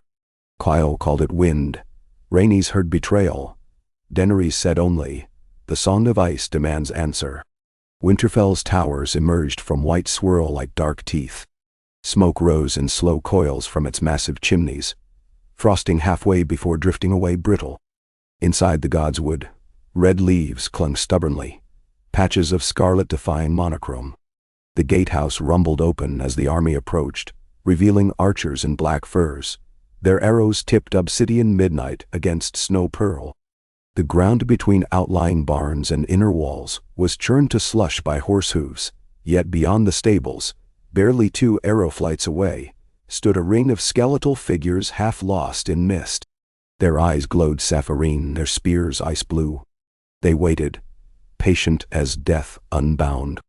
Jon Snow greeted them at the gate, face pale beneath new Lord Commander stripes. At his side towered Tormund Giantsbane and a mute giant named One. Ghost, Jones albino deerwolf, growled warily at the dragons overhead, but did not shy away. Jones' hug for Robb was fierce enough to make men turn aside. He clasped each queen's hand, but spared few words, urgency lining every gesture. Hardhome fell, he said. 6 ships escaped, each carrying barely 50 souls. The dead built bridges of their bodies to climb our gunwales. Those who swam away froze where they paddled. He scrubbed his sleeve across weary eyes. My ravens died en route, frozen in flight. I feared you would not come. Menawal. But we are here, Daenerys answered, placing a gentle palm on his mail. And our fire. They convened council in the great hall, stoked by 4 roaring hearths. Snowmelt trickled through arrow-slit cracks. Servants scrambled to mop puddles before they refroze. Maps sprawled across oak trestles, charcoal renderings of the wall's 3 castles. The ice lakes at the Milkwater's Bend, the gorges where mammoths once roamed. Rhaenys studied gray etchings of the Weirwood Ridge, the only high ground between Twilight Hills and Long Barrow Plains, where the others were massing. How many? She asked. Jon exhaled a shudder. 10,000 whites at least. Ranks 8 deep in some places. We fought skirmishes nightly. Dragonglass kills them, but their captains, the White Walkers, shatter only under Valyrian steel or dragonfire. Each walker slain drops dozens of whites, as if threads cut. Quail tapped the table. Then we strike the captains. Ignore the horde. Easier said Tormund. Walkers hang back. They ride chill winds, never leaving the shield of their dead. Then? Daenerys unfurled a silk diagram Selene painted on the roserad, concentric rings. We burn corridors through whites with dragons. Our infantry storms those corridors, guarding pits lined with pitch. When walkers move to resume ranks, we collapse trenches, channel them into kill boxes. Dragons hover overhead for the killing stroke. Jon's brow furrowed. Dragons cannot stay aloft forever. The cold bleeds them. Rhaenys met his gaze. Then the battle must end swiftly. Throughout the night, they argued placement of banner posts, timing of cavalry sallies, signals to coordinate dragon passes. Dawn found them drinking broth thickened with congealed marrow, exhaustion drawing lines heavier than age. Yet outside, soldiers greeted them with ironclad calm. Kyle drilled a phalanx whose youngest recruit still lacked whiskers. Arianne lined walls with Dornish archers who sang bawdy songs to keep blood warm. Davos oversaw unloading of obsidian arrows by the thousands. Even children ran messages past steaming forges where smiths riveted last-minute plates. As sun climbed, faint horns trembled across the plain. Shadows shifted on the distant ridge. A plume of snow gusted upward, like a sigh from an angry god. The white horde began its march. Rhaenys climbed Stormcry's saddle. Jon Snow mounted regal behind Daenerys, an improvised harness lashing him to the dragon's spine. Kyle buckled Dark Sister to her waist. All around, hearts pounded as one drum beat. A hush draped the yard, the only sound the crack and groan of ice. Then War's voice spoke. Davos horn, 3 blasts. Rhaenys thrust her arm skyward. Stormcry leapt. Flame roared. To describe that first clash is to chase thunder with ink. Dragons lunged from swirling mists, their bellies glowing ember. Fire of living orange gold cascaded upon ranks of dead, turning snow to boiling runoff that hissed like serpents fleeing. Whites ignited in rippling waves. The heat carved canyons through the undead phalanx.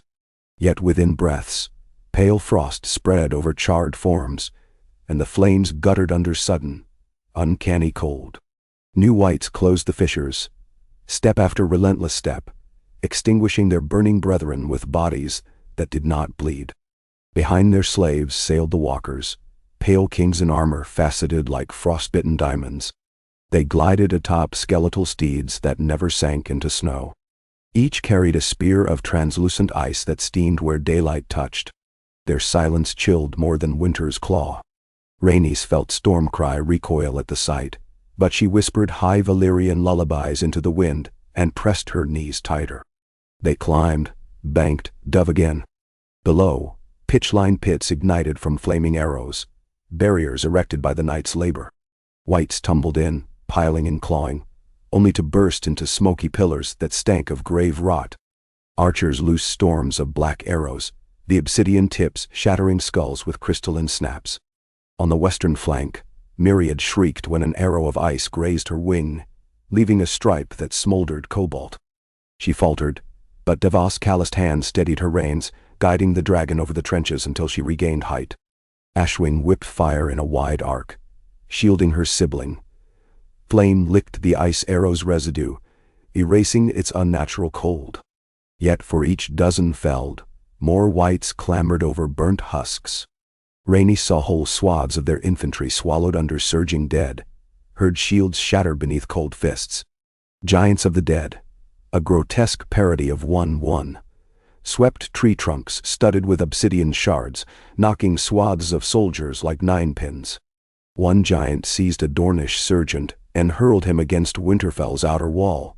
The impact cracked stone and bone alike. "Walkers!" Jon's voice rang from Rhaegal's back. 2 tall figures advanced at the horde's core. Spears leveled at Stormcry. Rhaenys swung the dragon in a steep climb.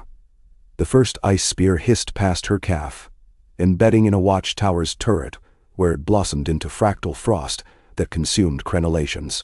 She felt the cold's ghost nip her flesh. Daenerys turned Drogon in a swift corkscrew, breathing a torrent of green-tinged dragon fire. Wildfire vapors condensed in his throat. The chemical flame exploded across the enemy, melting ice weapons like wax, warping the very air. Whites collapsed in tortured screams. The 2 walkers twisted, armor running like molten glass, their eyes flaring bright before imploding. A keening wail ripped from every undead throat as lines collapsed. Puppet strings cut. In moments, 1,000 whites crumpled inert. A wave of cheers swept the living ranks, but broke when more walkers emerged from rising snow behind the deadline. For every one slain, 3 advanced. It was then Rhaenys realized. This was not their full host. The dead were testing, probing. She drove Stormcry straight toward their command ring. Dark Sister flashed in her hand like a sliver of midnight. She rose in her stirrups, balancing on the dragon's neck, and leapt. Time slowed. Wind raged around her, carrying the stench of winter long lost. She landed upon the shoulders of one walker, plunging Valyrian steel through crystalline skull. Ice shattered like glass against marble. Before the corpse fell, she rebounded, slicing another. 2 more strode forward. Stormcry crashed down on them with jaws wide, crushing, tearing. Frost blossomed across his snout where their spears scraped scales, but he roared defiance, a thunderclap that rattled Rhaenys' bones. On the ground, Kyle led a detachment of Northmen in a wedge.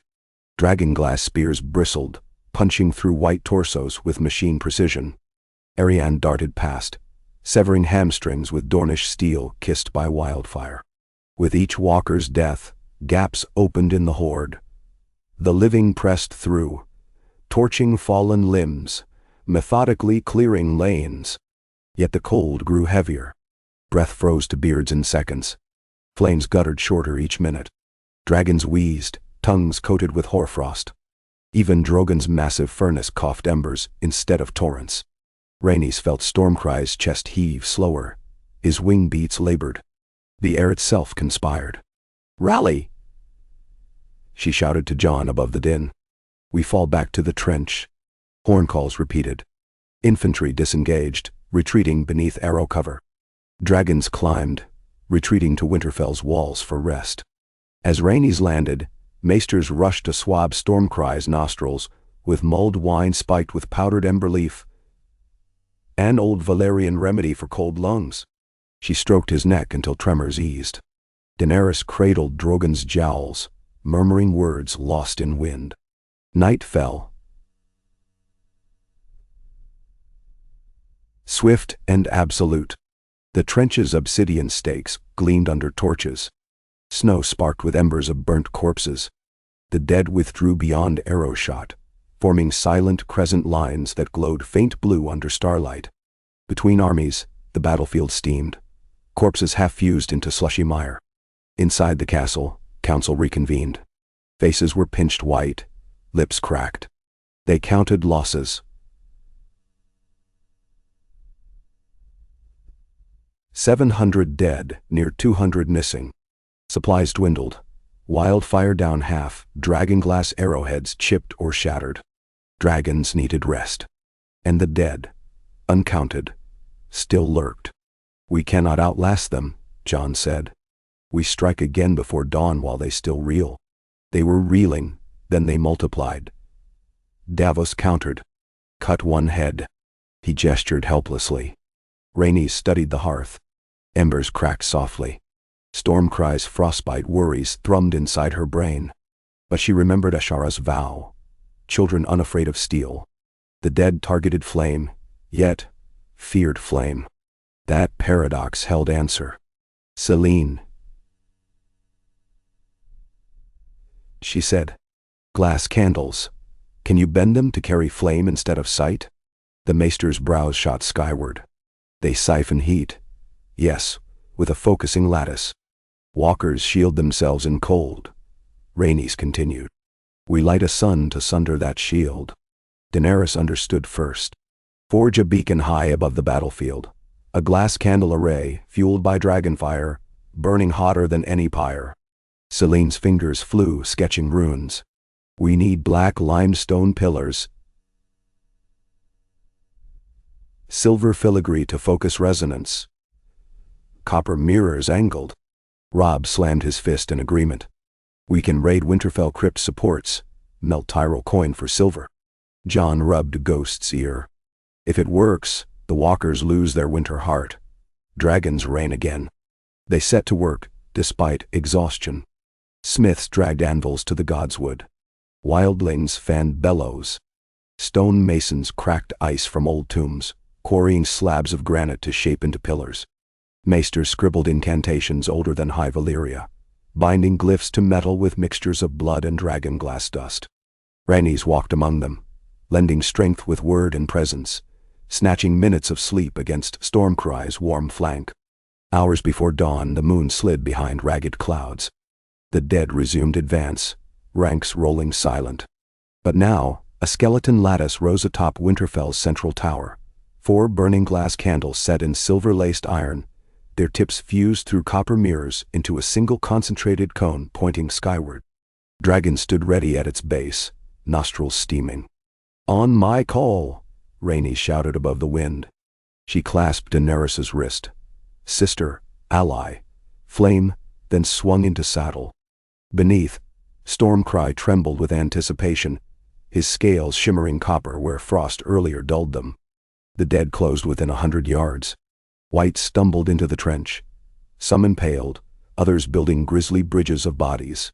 Walkers stalked behind, eyes luminous, spears raised. their chill pressed against skin like nails hammered into marrow. Rhaenys raised her arm. 6 dragons swung their heads toward the beacon. "Dracarys!" she cried. Flame erupted. 6 streams, 1 per beast, converging on the glass array. Instantly the structure blazed white, brighter than the noon sun, a pillar of incandescent fury. Heat whooshed outward, snow vaporized in a widening ring. Sheets of ice armor on walkers cracked. Vapors curled from their forms. Screeches rose as skin split like rotten bark under high heat. Whites within 50 yards burst into flame spontaneously, their reanimated sinew flash frying. A hurricane of steam roared into the sky, swirling aurora ribbons above into chaotic eddies. The walkers convulsed, then pivoted. First time they'd shown fear. They raised spears to throw. Yet as ice left hand, the weapons dissolved mid-air, droplets boiling. One fell to knees, armor melting, pooling into clear liquid that hissed before evaporating. Another turned to flee but disintegrated, its crystalline bones sloughing off like sand under wave. Rhaenys spurred Stormcry forward. Dragons now surged unimpeded, flames magnified by the beacon's heat. They scythed through the remaining whites. Kyle's phalanx charged after,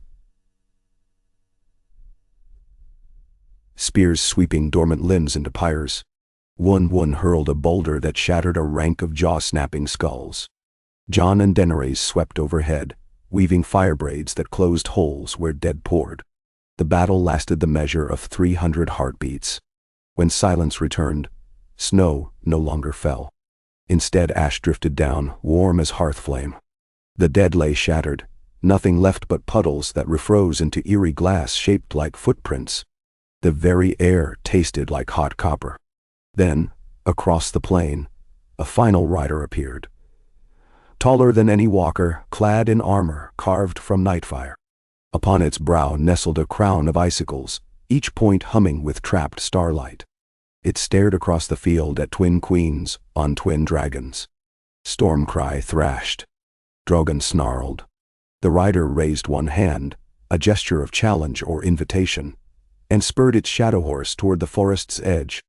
Jon urged Rhaegal to pursue, but Rhaenys signaled halt. No, not tonight. The heart of winter retreats, but dawn must first rebuild. She felt the rider's gaze linger, a promise not yet delivered. Winterfell's courtyard filled with survivors' cheers. Fires blazed. Arianne danced with wildling children around a cauldron of stew. Maesters triaged wounded, but casualties proved fewer than feared. Heat's tide had turned battle's course.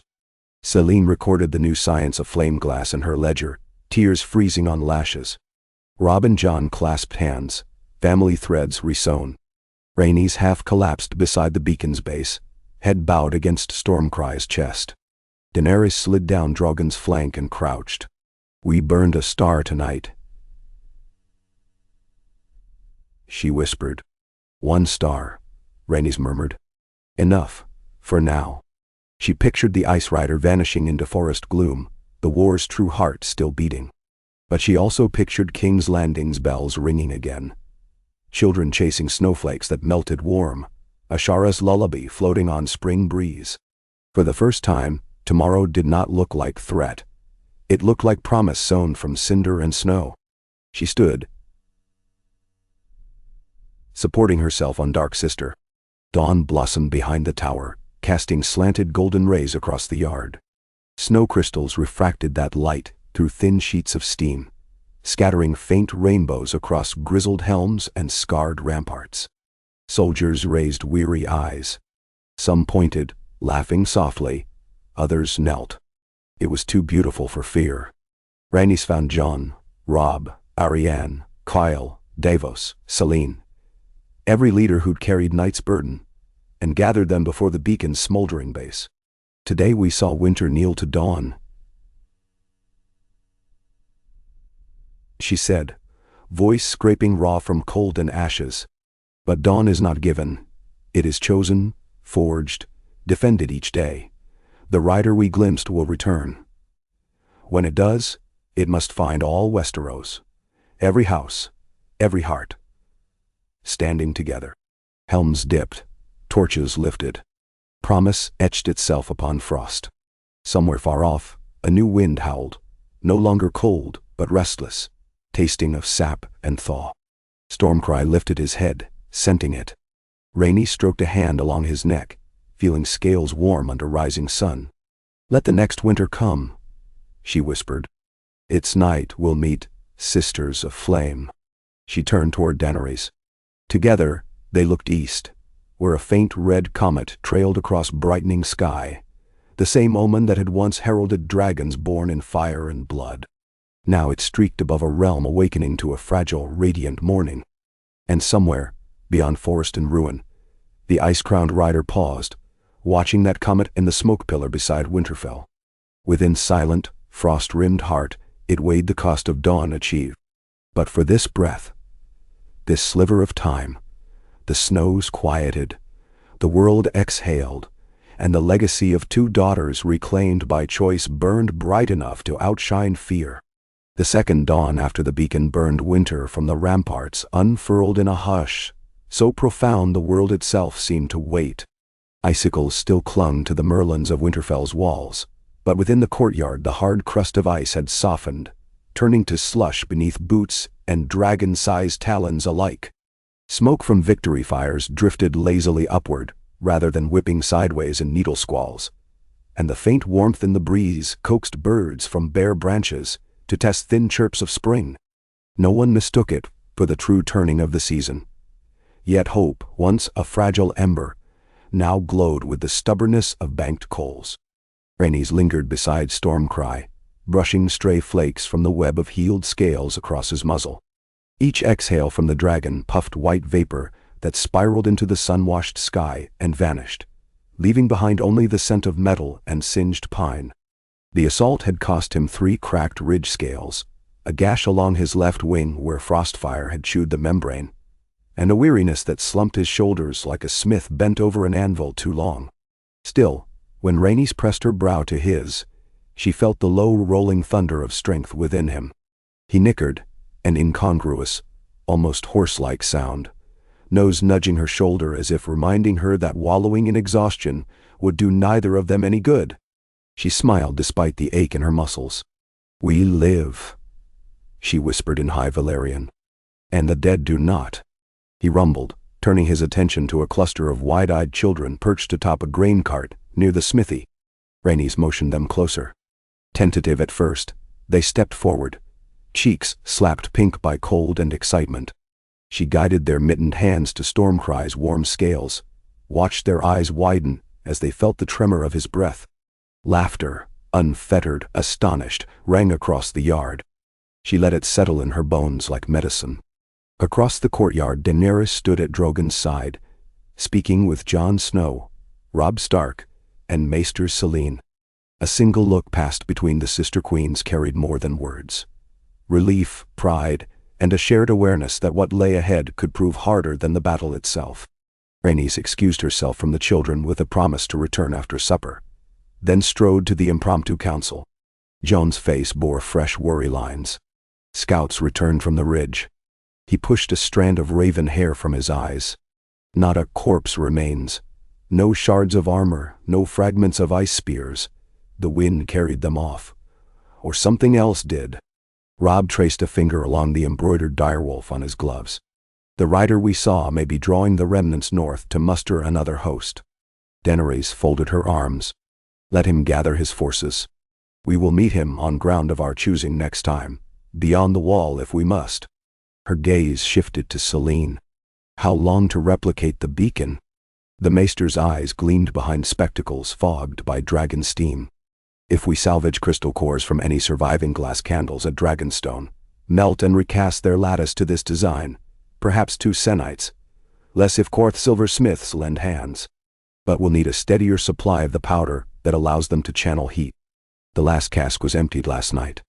"Menderwine tree. The powder's base is fused dragonbone and obsidian dust," Rhaenys said slowly. "Dragonbone we have.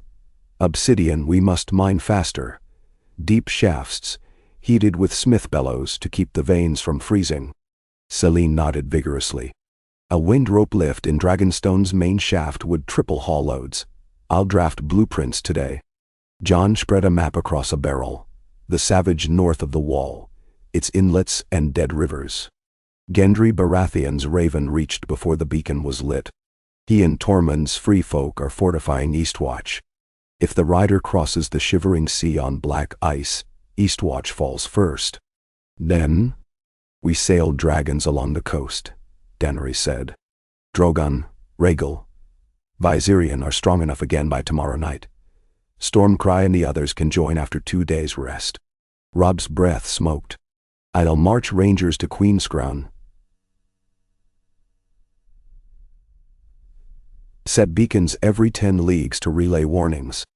Do not strip Winterfell bare, Catelyn Stark advised, emerging from the great door with ghost padding at her side. Her hair, threaded with silver, spilled free from its braid, and exhaustion etched hollows beneath her eyes. We have wounded to guard, and a castle half thawed is still vulnerable. We'll leave 2,000 spears, Robb promised, voice softening. Rhaenys looked at Catelyn. And you, my lady, you must rest. I will, when letters to the river lords go out, Catelyn replied. They must know dawn broke here, because 2 dragons lit the sky. Let every holdfast hear it before the next frost. It struck Rhaenys that Catelyn, once wary of dragons, now wielded their truth as shield and sword alike. She clasped the older woman's hand, grateful. By the time the red sun dipped behind the western tree line, Winterfell's hallways buzzed with a quieter purpose. The business of healing. Davos Seaworth oversaw the rationing of salt pork, dividing a dwindling barrel into fair shares for nightly stew. Arianne Martell trudged the perimeter with 3 silent sisters from the Vale, delivering bandages and smiles in equal measure. Giant One sat knee-deep in the hot pools of the Godswood with a dozen orphans giggling on his shoulders as he taught them giant words for friend, stone, and sky. In such moments the memory of shrieking dead felt like a dream half forgotten upon waking. Rhaenys spent those hours drafting orders. She wrote to Lord Grafton in Gulltown, instructing him to muster every carpenter willing to brave the north in exchange for debt forgiveness on last season's tariffs. She penned ravens to Sunspear requesting 5 shiploads of salted lemons and oranges. Scurvy had begun to gnaw at garrison teeth. She found a moment to sketch a crude lullaby newly minted in her mind, notes drifting atop old Valyrian scales, a song to calm Stormcray's restive sleep. She sealed the last letter when Kyle Dane entered, cloak spattered with mud and soot. He shook snow from his braided hair. Your Grace, the giant One found something along the last trench line. He held out a shard of what looked like dark glass, but in lamplight, shimmered like frozen starlight within. He freed it from a white's chest after it collapsed. Rhaenys turned it between fingers. Inside its core flickered coiling wisps of blue smoke, sometimes faces, then shapes melting to nothing. I've never seen such a crystal. Nor I. Kyle's tone carried unease. I heard maesters speak. When a glass candle burns, souls reflect within. Could the walkers harness similar craft? What matters is why this remained when their bodies shattered. She touched the glass to Dark Sister's edge. Flecks of frost grew along the blade, instantly, as if the object were pulling warmth away. She jerked her hand back, cradling the shard inside a strip of wool. We'll show Selene. If it stores cold, we might invert that power. A shout rang from the rampart. A single cry, quickly joined by another. Feet pounded stairs. Horns blared 2 urgent notes. Rhaenys bolted from her desk, Kyle at her heels. They emerged onto the battlement where a watchman pointed north. In the gloaming beyond the beacon's lingering glow, a pillar of faint blue irradiance pulsed behind the tree line. Then dimmed, then pulsed again in an eerie rhythm. 1 and 7. The guard muttered. Not the 7, Kyle said. A signal. Rhaenys narrowed her eyes. The pulses did not match any code of North or Night's Watch. They beat slower, like a heartbeat, as if something immense inhaled the dark and exhaled light. Selene arrived panting. That signature, the wavelengths mimic glass candle emissions, only reversed in polarity. In words we understand, Maester, Kyle snapped. It sucks heat. Expels chill. It is harvesting warmth. When the horde vanished, we assumed retreat, Rhaenys murmured. But they feed on what we spilled. Blood, fire lore, beacon energy. Celene's face blanched. If they drain enough residual heat from ground and air, they could freeze the Dusklands in hours, march south across ice rivers before we rearm. Rhaenys fixed eyes on the throbbing blue. A plan formed, dangerous, half-mad. We strike tonight, a small wing. We slip past their siphon and sever it at the source. Exhausted dragons cannot bear another flight. Selene protested. We won't risk them. Rhaenys glanced at Kyle. We ride shadow, quiet as the mountain's ghost. Steel and fire flasks. Danende. Kyle's grin flashed like moonlight on water. Round up the Silence Guard. His chosen company of 12. Light infantry trained for stealth and sappers' war, men and women who painted their armor charcoal and kept no sigils but a single dull star. Selene clutched Rhaenys' wrist. At least take a beacon shard to counter their chill. Rhaenys produced the mysterious crystal. I'll bring this, she said. If it drinks heat, perhaps we can turn its thirst upon itself. Then Amsro. The queen found Daenerys near the south parapet, conferring over flight charts. She drew her sister aside. Hold the walls. If dawn rises and we're lost, burn the forest to bedrock. Daenerys studied her. The violet of her eyes deepened to twilight. Sisters do not wager each other like dice. Then call it chess, Rhaenys replied. Send a knight to guard the queen. She pressed their foreheads together. I'll be back when the board is ours. 2 hours past moonset, 13 shadows slipped beneath Winterfell's postern. Snow muffled their boots. Dark paint swallowed moonlight. Rhaenys wore boiled leather cuirass over quilted gambeson, dark sister riding low across her back. Kyle moved beside her, twin bone daggers glinting faintly. Each sapper bore clay flasks of wildfire thickened with resin, sticky enough to cling to ice and burn slow. They crossed the steaming battlefield, where lumps of half-melted carcass erupted through crusted snow like black islands. The smell, charred flesh sweet and nauseating, mingled with resinous ash from the beacon. Past the last trench, the ground dipped into hollow forest, whose trees stood sheathed in rime, branches crackling with frost that formed faster than nature allowed. Their breath fogged, then crystallized to dust that showered down collars.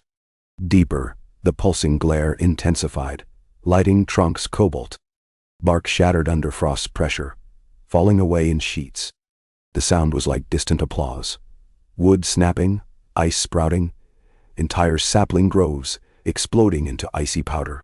The air stung to inhale. At a break in the trees they saw it, a monolithic obelisk of blue crystal jutting from the earth, thrice the height of Winterfell's tallest tower, surface laced in spidering veins that glowed with every pulse. Around its base, shapes moved, skeletal figures arranged in concentric rings, kneeling as though praying. These wights did not advance. They pressed hands to the ice, heads bowed, feeding the obelisk with stolen warmth. The closer rings had frozen solid. Statues now fused to the pillar. At the far edge of the clearing stood the rider, ice crown aglint, spear planted in hoarfrost soil. It watched in silence as more dead trudged from darkness to join the devotion, each step releasing a plume of warm breath, stolen from the world and funneling into the crystal. Kyle's whisper frosted midair. We drop flasks in the fissures at your mark. Ignite with dragon steel flint. Not yet, Rhaenys mouthed. She pulled the white crystal shard from her satchel, feeling cold claw her skin even through wool. The shard vibrated, answering the pillar's pulse like a drum echo. She remembered Selene's theory, inverted heat siphon. If she plunged the shard into the core's vein, could it backfeed heat, bursting the lattice? Only one way. She handed 2 flasks to Kyle. Set the perimeter. 5 heartbeats after my blade strikes, light hell. Kyle's eyes widened. You mean to walk into that? We end this tonight. She moved. Crunched snow masked her approach. Undead prayer drowned softer footfalls. Rhaenys crossed frozen grasses brittle as glass. 10 yards from the obelisk, the rider's helm tilted. Blue light caught mirror facets, reflecting countless Rhaenys figures across its face, none fully her, all war. Yet it did not attack. She stepped into the circle. The kneeling whites parted not at all, nor rose. Each wore a hollow expression etched by death decades, centuries earlier. Her heart hammered. The obelisk towered above. Along its base, a crack zigzagged, thin, pulsing, bright. She brushed frost away, revealing a cavity no wider than a fist. Within glimmered swirling aurora. She inserted the shard. A shriek ripped through the clearing, the voice of ice tortured by foreign core. The pulse staggered, then reversed, drawing blue radiance inward instead of expelling. Frost steam spiraled clockwise, torn from the trees toward the pillar. Kneeling whites jerked upright as if yanked by strings. Cracks raced up the pillar, shedding chips that rang like crystal bells. Kyle darted in, smashing flasks against opposite faces of the pillar. Resinous wildfire gushed out, not igniting yet, sticky ropes draping over crystalline facets. He struck flint to steel. Sparks danced, landed, flared green.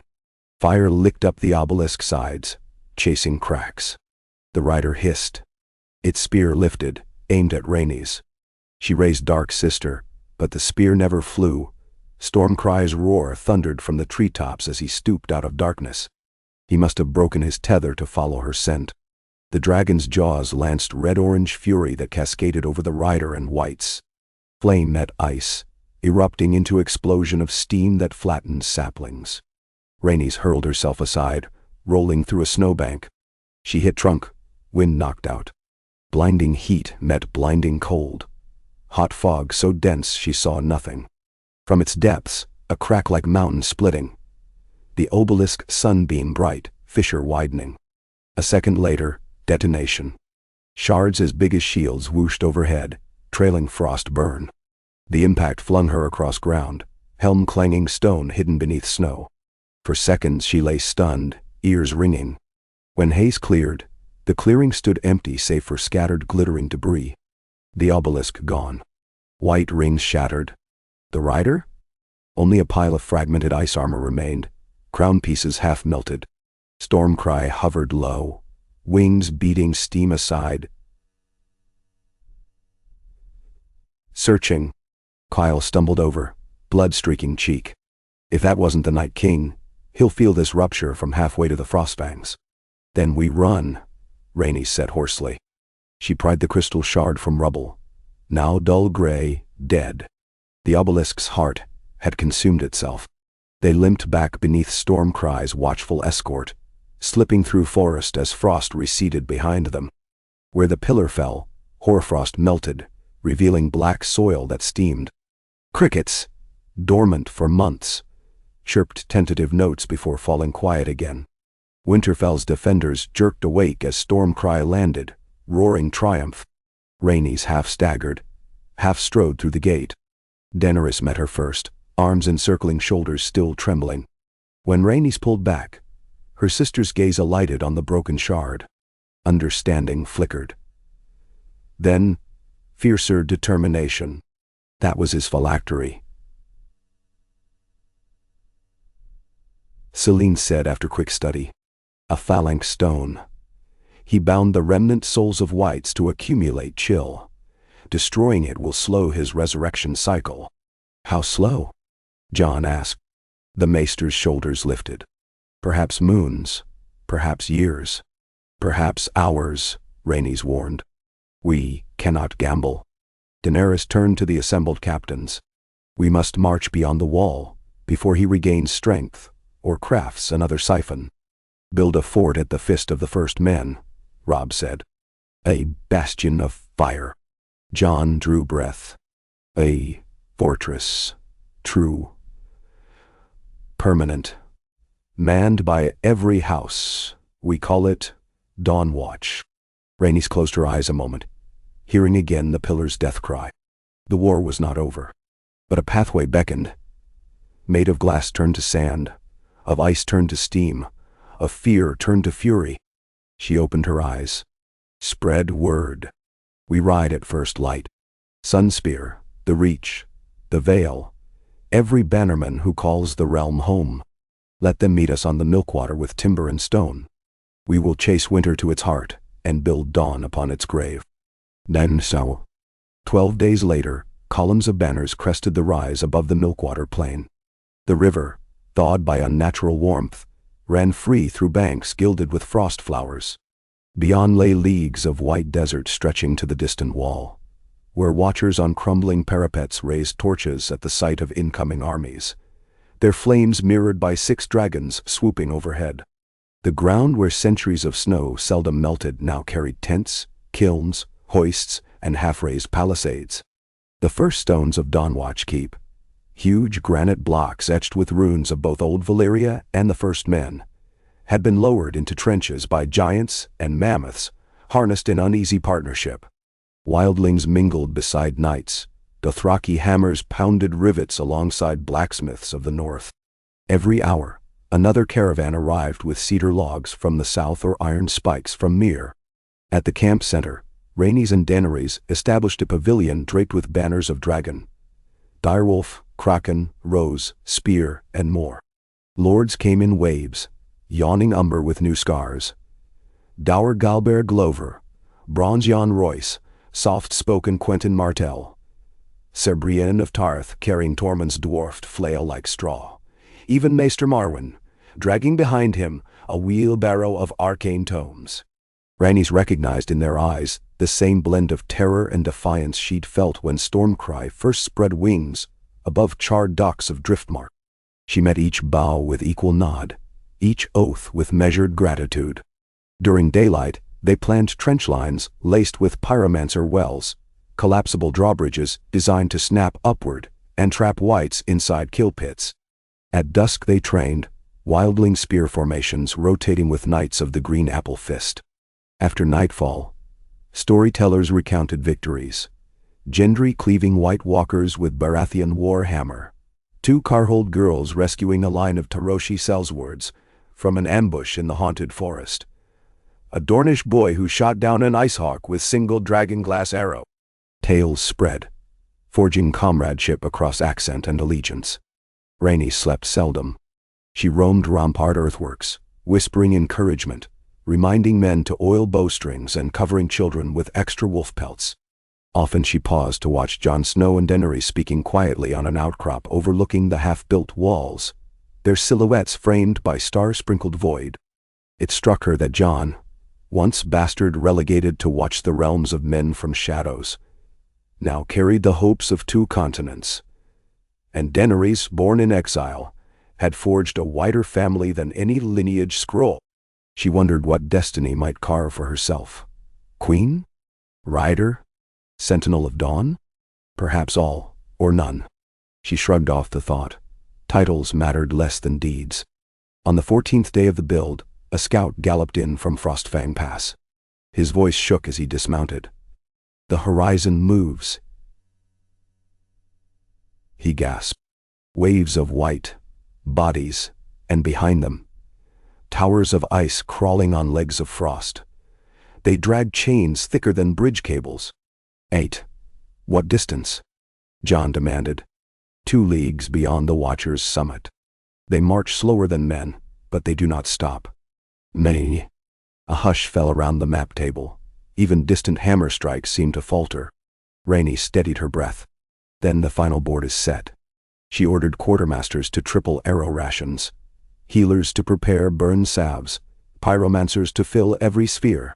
Quail assembled the silence guard around the keep's gatehouse. Arianne anchored right flank with Dornish spears. Robb and the Blackfish took left with Western Knights. Jon Snow commanded the center under Dawnwatch's yet unfinished gate, where the beacon, rebuilt taller and thicker, waited for dragonfire. Selene emerged from her workshop with a cage of metal coils housing the spent crystal shard, now glowing faint red. "I inverted its plane with runes," she said breathlessly. "It stores heat. With dragonfire charge, it will unleash a wave hotter than the beacon. But only once. Once will suffice," Rhaenys promised. Dawn broke thin and pale. Frost haze shimmered off fresh-laid stones. Rhaenys climbed Stormcree's shoulder, sliding fingers beneath saddle straps. She scanned lines of men shaking sleet from helms, spears bristling like thorn hedges along ridges. Atop the unfinished gatehouse stood the beacon, silver filigree pulsing faint amber, awaiting its baptism of flame. Horns called. The others emerged, first a glint across flat horizon, then shapes. Whites by the thousand, lives drawn from every ruin north of the wall. Among them strode 9 white walkers, flanked by towering constructs of ice that walked on insect-thin legs, each dragging chain links that scored deep grooves, anchoring some unseen weight far behind. And at their center, astride a stallion woven of midnight frost, rode the ice-crowned lord, armor repaired, aura darker, spear-tip dripping liquid shadow. Rhaenys exhaled, then lifted her sword to heaven's bleached white. Dragons roared, wings catching early sun. The world narrowed to breath, to heartbeat, to the silent vow echoing since childhood. Never again would babies die for men's wars. Stormcry launched, joined by Drogon, Rhaegal, Viserion, Ashwing, Myriad. 6 shadows swept low, breathing twin storms of fire and hope. The lines below surged. Men, women, giants, dairywolves, mammoths, every heartbeat of Westeros beating in ragged but united rhythm. The rider raised spear. The chains dragged, and dawn ignited its most desperate light upon the field of glass. What followed would fill 1,000 songs, though few alive could recount every detail. How beasts of ice shattered under flame, how walkers screamed soundless as Selene's heat burst detonated and warped winter's marrow. How Arianne Martell fell, only to stand again carried by giants into safer ranks. How Quildane met the Ice Rider beneath Donwat's uncompleted archway, and beside Rhaenys dueled until both bled frost and fire. How Stormcree lost a... In the battle's red core, Rhaenys confronted the rider. Snow spun around them, horizontal razors. His eyes glowed abyss, her own reflected wildfire. She parried spear strikes that crystallized edges of Dark Sister. Each blade meeting cracked the air like continents splitting. Around them, flames met chill in geysers of steam. She sensed Daenerys circling overhead, timing a final strike. Sensed Kyle dragging wounded away, Silene scrambling to twist broken filigree for one more burst. Sensed every heart behind her willing lungs to hold breath another second. The rider swung, a blur, aimed for her heart.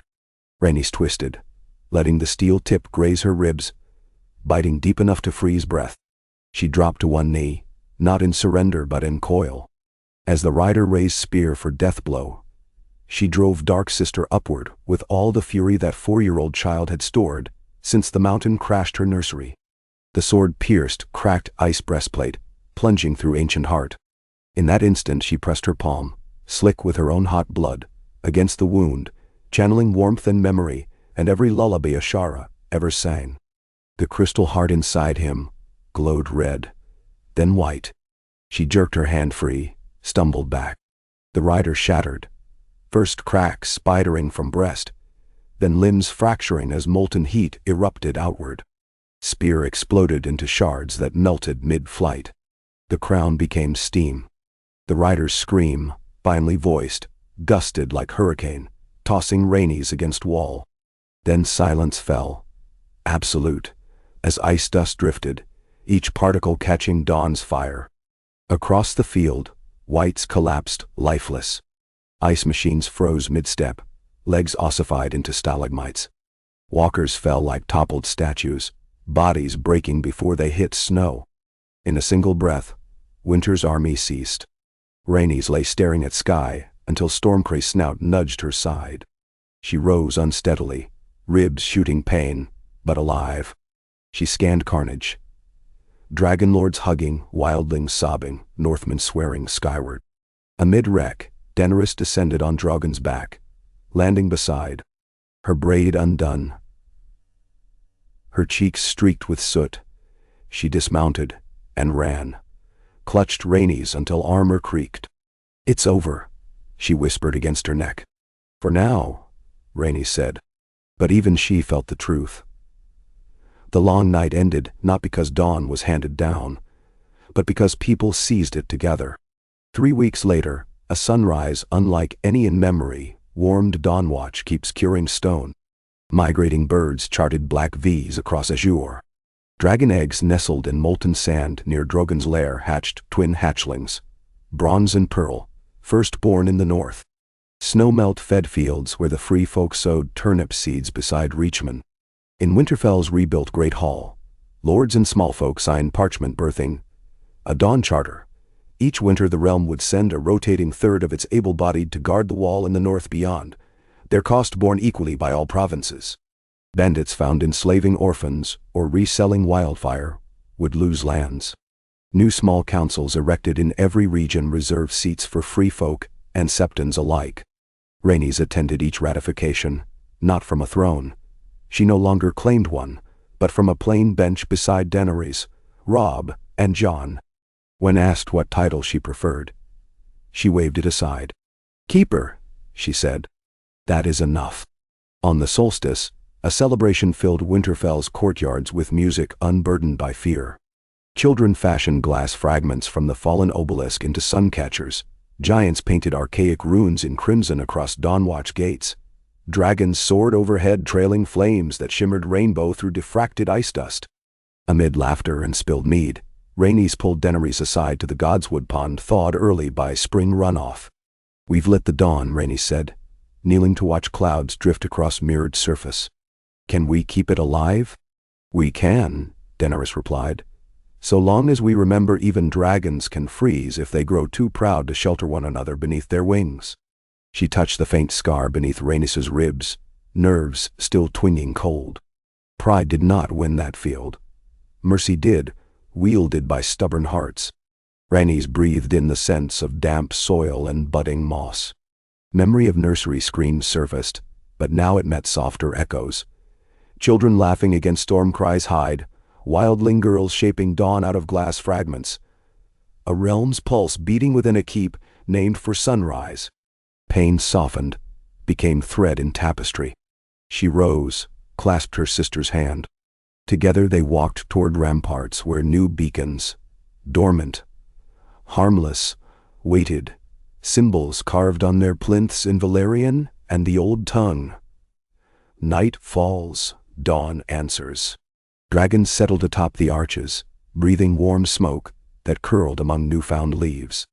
And so Rhaenys Targaryen, princess once thought dead, queen by choice rather than blood, stepped into a world where children played beneath contrails of dragons that no longer inspired terror, where winter's shadow endured, but never again without the certainty of flame to balance it. She raised her eyes to horizons unblotted by storm or ash, and felt, perhaps for the first time in her memory, the quiet of a life no longer ruled by vengeance. Overhead, Stormcry banked through sun, his healing wing membrane glowing translucent gold. He loosed a low, rolling call, half roar, half purr. The sound drifted over forests and fields, across rivers glittering with meltwater, into distant villages where small folk paused at wells to wonder at the promise carried on spring air. They could not see the dragons, but they recognized dawn's voice, and the hardest miracle of all, trusted it. Far to the south, King's Landing's bells chimed, echoing down streets now paved with quarried slate instead of ash. In the capital's quiet septs, novices recited new prayers. 7 guide the keepers at dawn watch, and keep the glass-lit sky from cracking. And in streets where beggars once huddled in fear, children piped tunes about 2 sisters who burned a hole through winter and let the sun pour in. Elsewhere, submerged deep in icy cave labyrinths, never touched by sunlight, echoing with the hush of timeless frost, fragments of a shattered crown slowly melted, drop by painstaking drop. Each drip sparkled with captured starlight before freezing again on the cave's floor, laying groundwork for stories yet unborn. For darkness, like dawn, never dies. It only sleeps, waiting to be known and thereby conquered anew. But that, Rhaenys told herself as she watched light prism through the Godswood pond, would be tomorrow's tale. Today was for warmth, for breath unhurried by fear, for laughter unfettered by hunger, for every small miracle that defined the fragile, blazing heartbeat of living. She took it all in, breathed it deep, and let it settle where the last of her nightmares used to dwell. Stormcry wheeled once more across the new blue sky, riding thermals that smelled of pine and promise, and the Keeper of Dawn raised one hand to greet him, her palm catching sunlight that felt, for once, entirely her own. Rhaenys woke well before dawn to the hush of a keep holding its breath, the hush of a realm not yet accustomed to a morning, without an enemy at the gate. Even in mid-spring, frost laced the rim of the copper wash basin by her pallet, in dawnwatch's minimally furnished solar. The unglazed arrow slit admitted a salty draught from the milkwater as it spilled, half-thawed, through the palisade shadow. She pulled on breeches, linen undershirt, and a boiled leather jerkin still stiff with the smoke of the field, then slipped Dark Sister into a shoulder baldric, fashioned by wildling women from mammoth hide. The sword's weight comforted her, even though she told herself it need never draw blood again. Beyond the door, two giants crouched in the dim corridor, tangling flowering vines through the wooden beams, as if the fort were already part of the forest.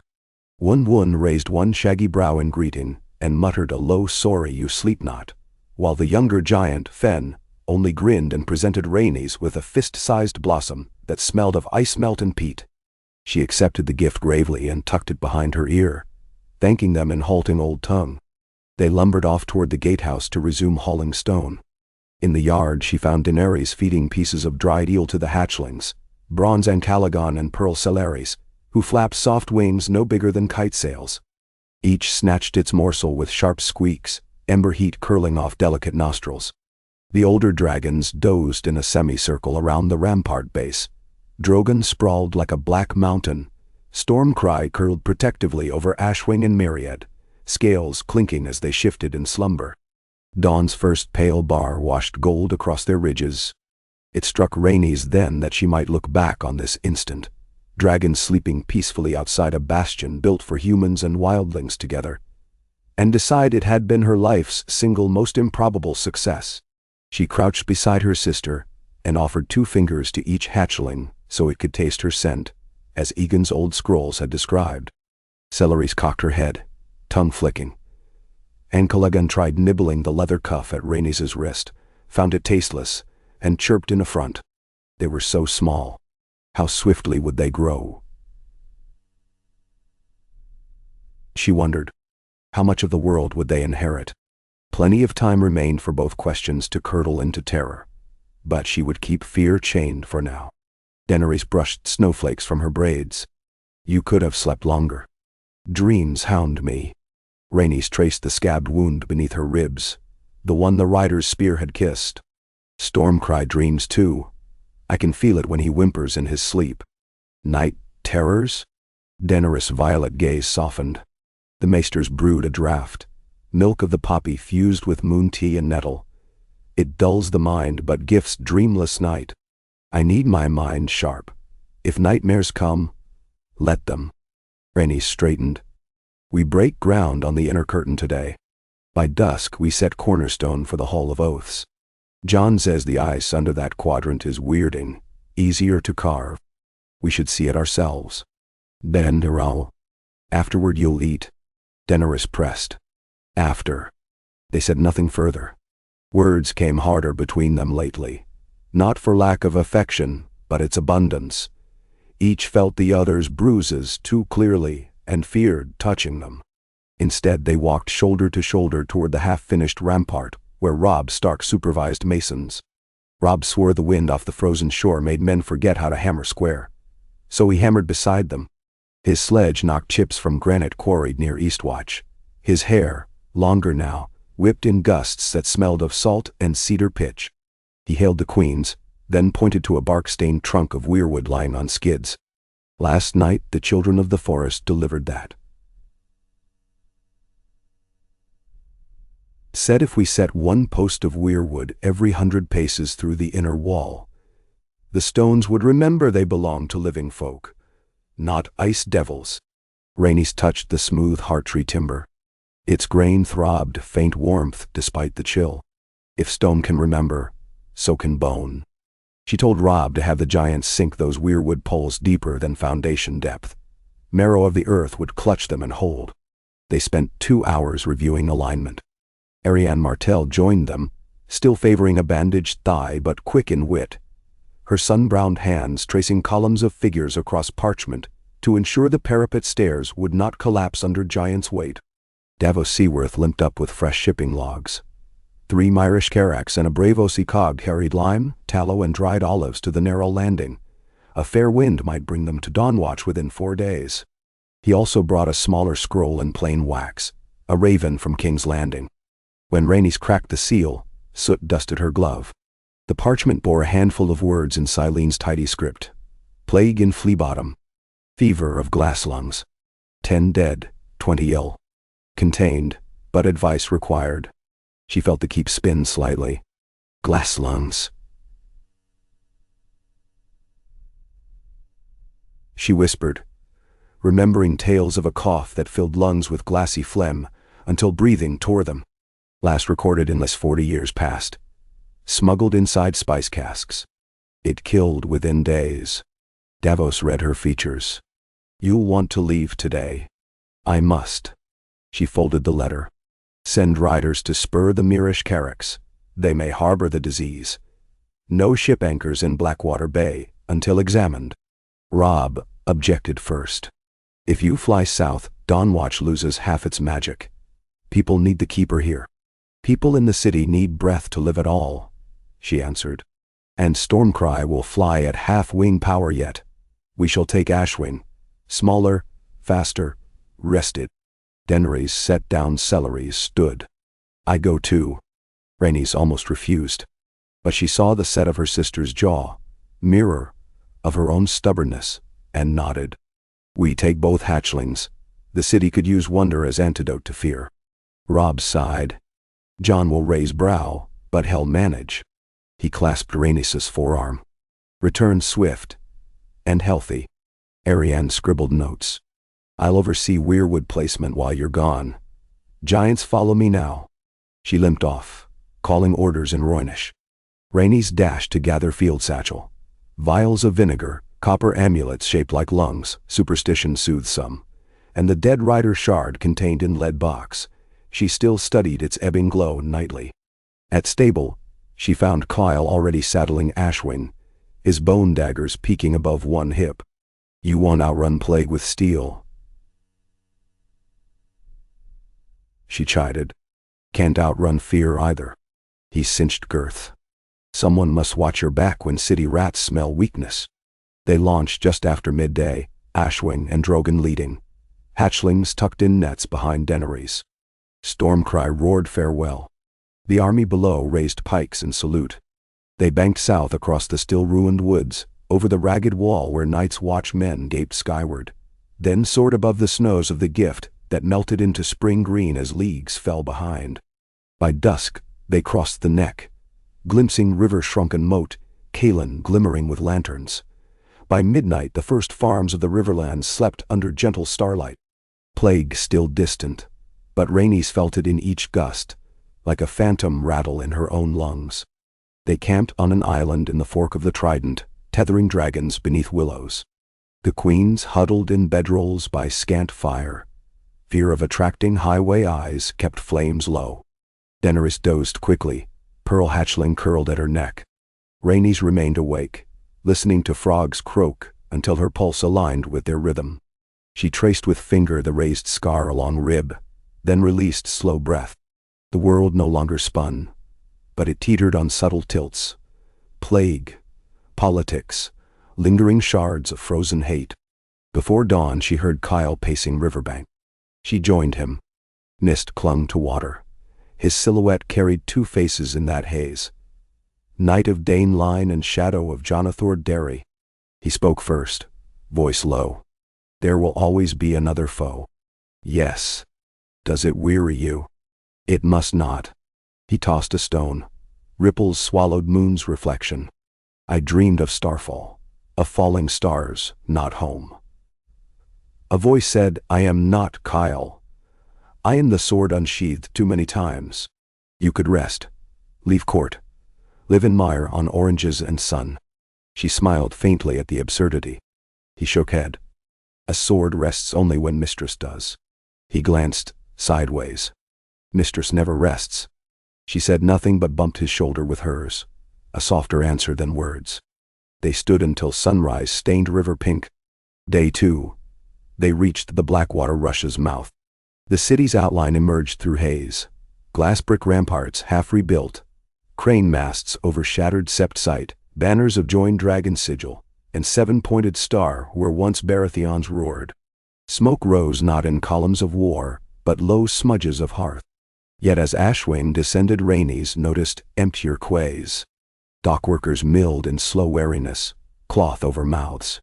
A line of small folk outside the newly minted heel house wound like spilled intestines. The stench, smoky, metallic, sickly sweet, met them before claws scraped stone courtyard.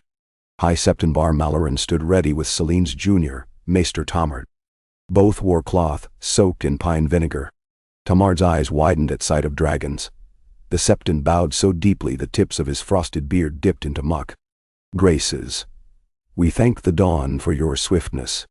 Rhaenys dismounted and pressed cloth mask, scented with juniper, to face. "Numbers. 27 dead," Tomard said. 70 symptomatic. Merchants from Myers, Grace docked 4 days past. Their spice hold swarmed with black mold. We burned the ship. Still. They ushered queens through quarantine corridor flanked by gold cloaks, wearing crude waxed linen over cuirasses. Inside wards, feverish bodies writhed under blankets. Chests crackled like logs in hearth. Some coughed red-flecked foam. The sound chilled Rhaenys more than snows ever had. She moved cot to cot, murmuring, squeezing hands, instructing healers to use willow bark decoctions for pain, lamb's lung poultices to draw heat, ice cloth for temples. She ordered vinegar braziers lit at each doorway, windows unshuttered for airflow. Daenerys, fearless, helped bathe a girl no older than 8. The child rasped, "Dragon lady," and tried to smile through cracked lips. Daenerys sang a lullaby from Meereen until the girl slept. By dusk new patients slowed. The strict cordon across flea-bottom alleys, enforced by Sir Brienne's garrison, seemed to starve contagion. Rhaenys collapsed onto bench outside the ward, mask dangling. Maester Selene arrived at gallop of skirts, face flushed. Glass lung spores degrade in sun. She reported, "We've rigged prisms from Dawnwatch design on rooftops. Sunlight kills half in minutes." She produced a tiny vial of yellow sludge. "We distill pine tar and salt. Inhale vapors, they coat bronchi, block shard crystals. Costly but effective." Rhaenys gripped Celene's shoulder. "You've saved thousands. Science saved them."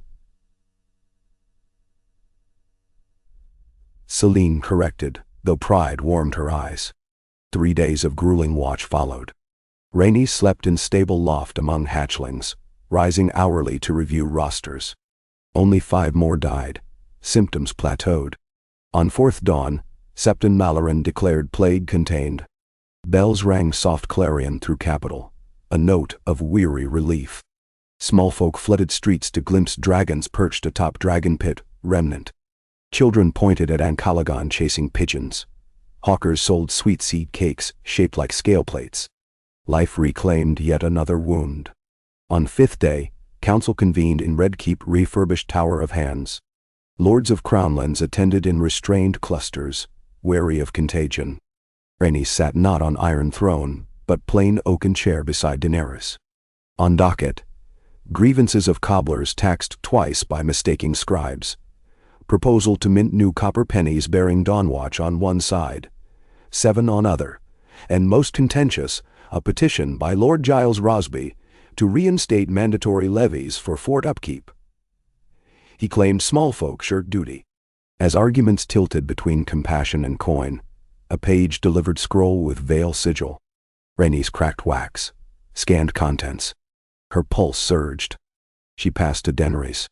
It read, "Airy duskfall. Lysa Arryn dead by tumble. Lord Robert abducted.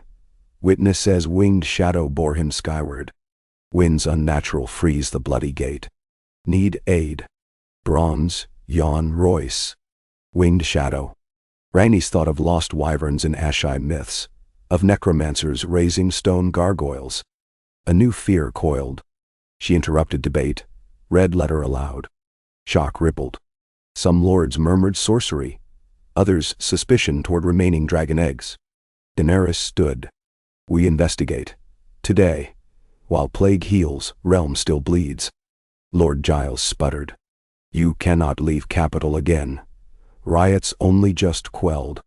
Rhaenys faced him. Fear of unknown greater than fear of plague. We finish day's business. Ride at nightfall. Done.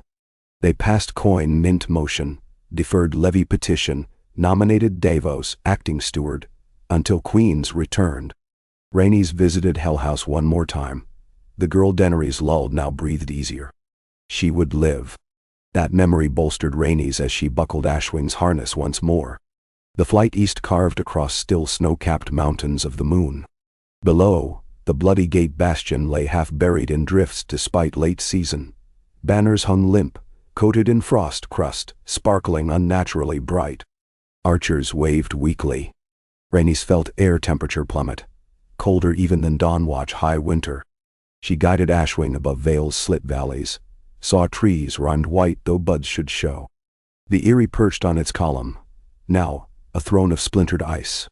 Ice had spider-webbed from foundation down cliff face like veins of some monstrous heart. An updraft buffeted them.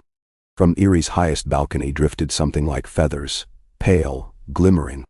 Not feathers, shards of downy ice. Then, sound. Deep thrum of wings, not belonging to any dragon she knew. Drogon roared challenge. Echo thundered. From behind Eyrie Spire, a shape emerged, scaled, but bone-white. Wings membraned with ragged holes, eyes two pits of frozen void. Its tail dragged chains rattling icicle links. And astride its spine sat a figure in robes of shattered midnight glass, hair streaming like snow ash. In his lap slumped young Robert Arryn, limp as sackcloth. Rhaenys felt Dark Sister hum, as if resonating to same cold that once forged the spear point. She realized the war's heart had slept, not died. Darkness recycled in new vessel. Daenerys shouted words lost in gust. Dragons wheeled, their 6 now but weary. The frost dragon opened jaws. A torrent of jagged hail screamed outward, slicing air like razors. Ashwing dodged. Ice-nicked drop-tip of wing grew fractal cracks. Rhaenys prayed, leather glue held. Below, Vale's villages would freeze within days if this thing roamed free. She recalled Cylind's heat shard, left at Dawnwatch too far. But she had wildfire flasks, to last, strapped behind saddle. And she had herself. She urged Ashwing up, higher than frost dragons climb. Air thinned, lips split. She unhooked wildfire flask, wedged Dark Sister's tip beneath cork. Dragon rider, in black, raised gloved palm. Gesture like greeting or curse. Rhaenys kicked into dive. Wind shrieked. She hurled flask, gravity and hope guided. Frost dragon banked, chain trailing, but glass jar smashed against rider's chest. Green fire burst slow, reason thickens burn. Crawling across robes. Rider shrieked, flailing. Chain slackened. Robert Arryn rolled sideways, plummeted.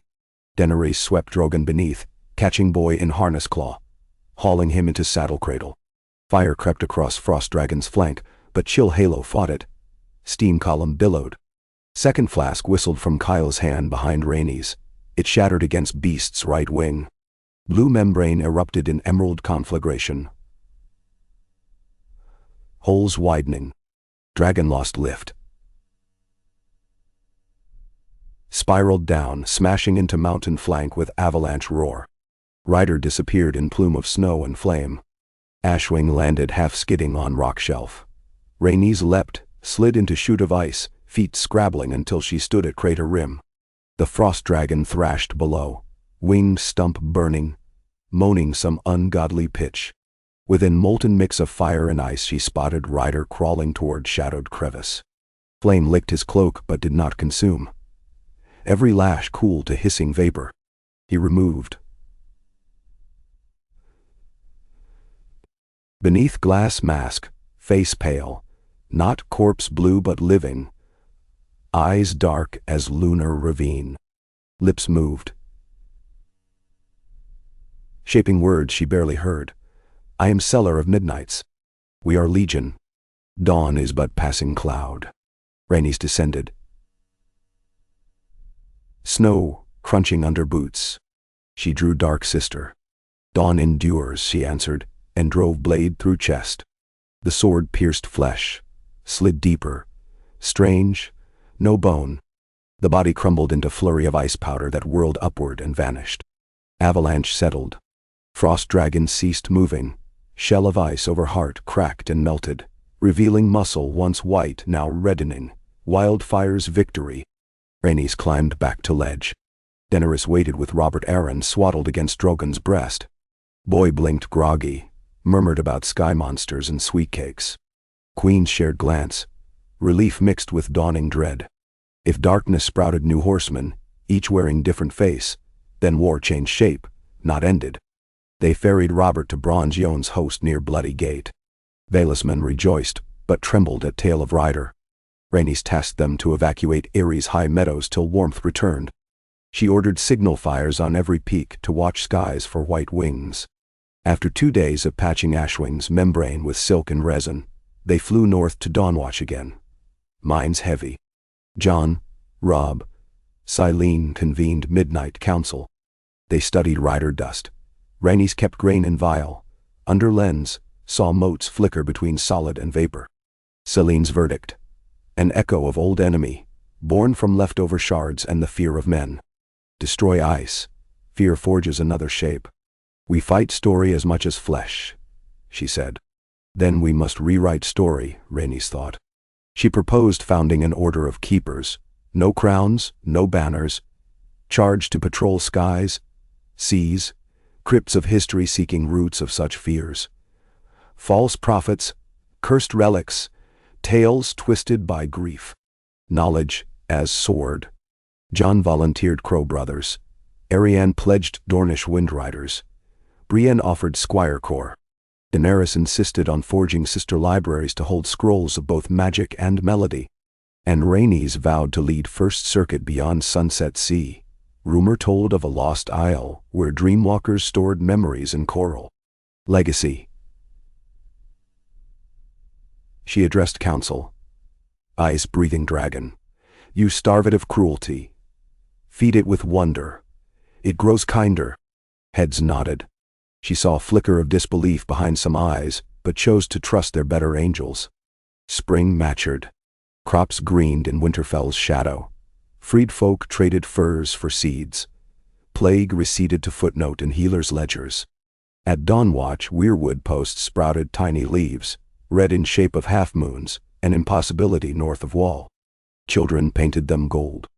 The giants sang sunrise hymns, low reverberations vibrating stone foundations as they set last keystone into watchtower that would hold glass beacon forever ready.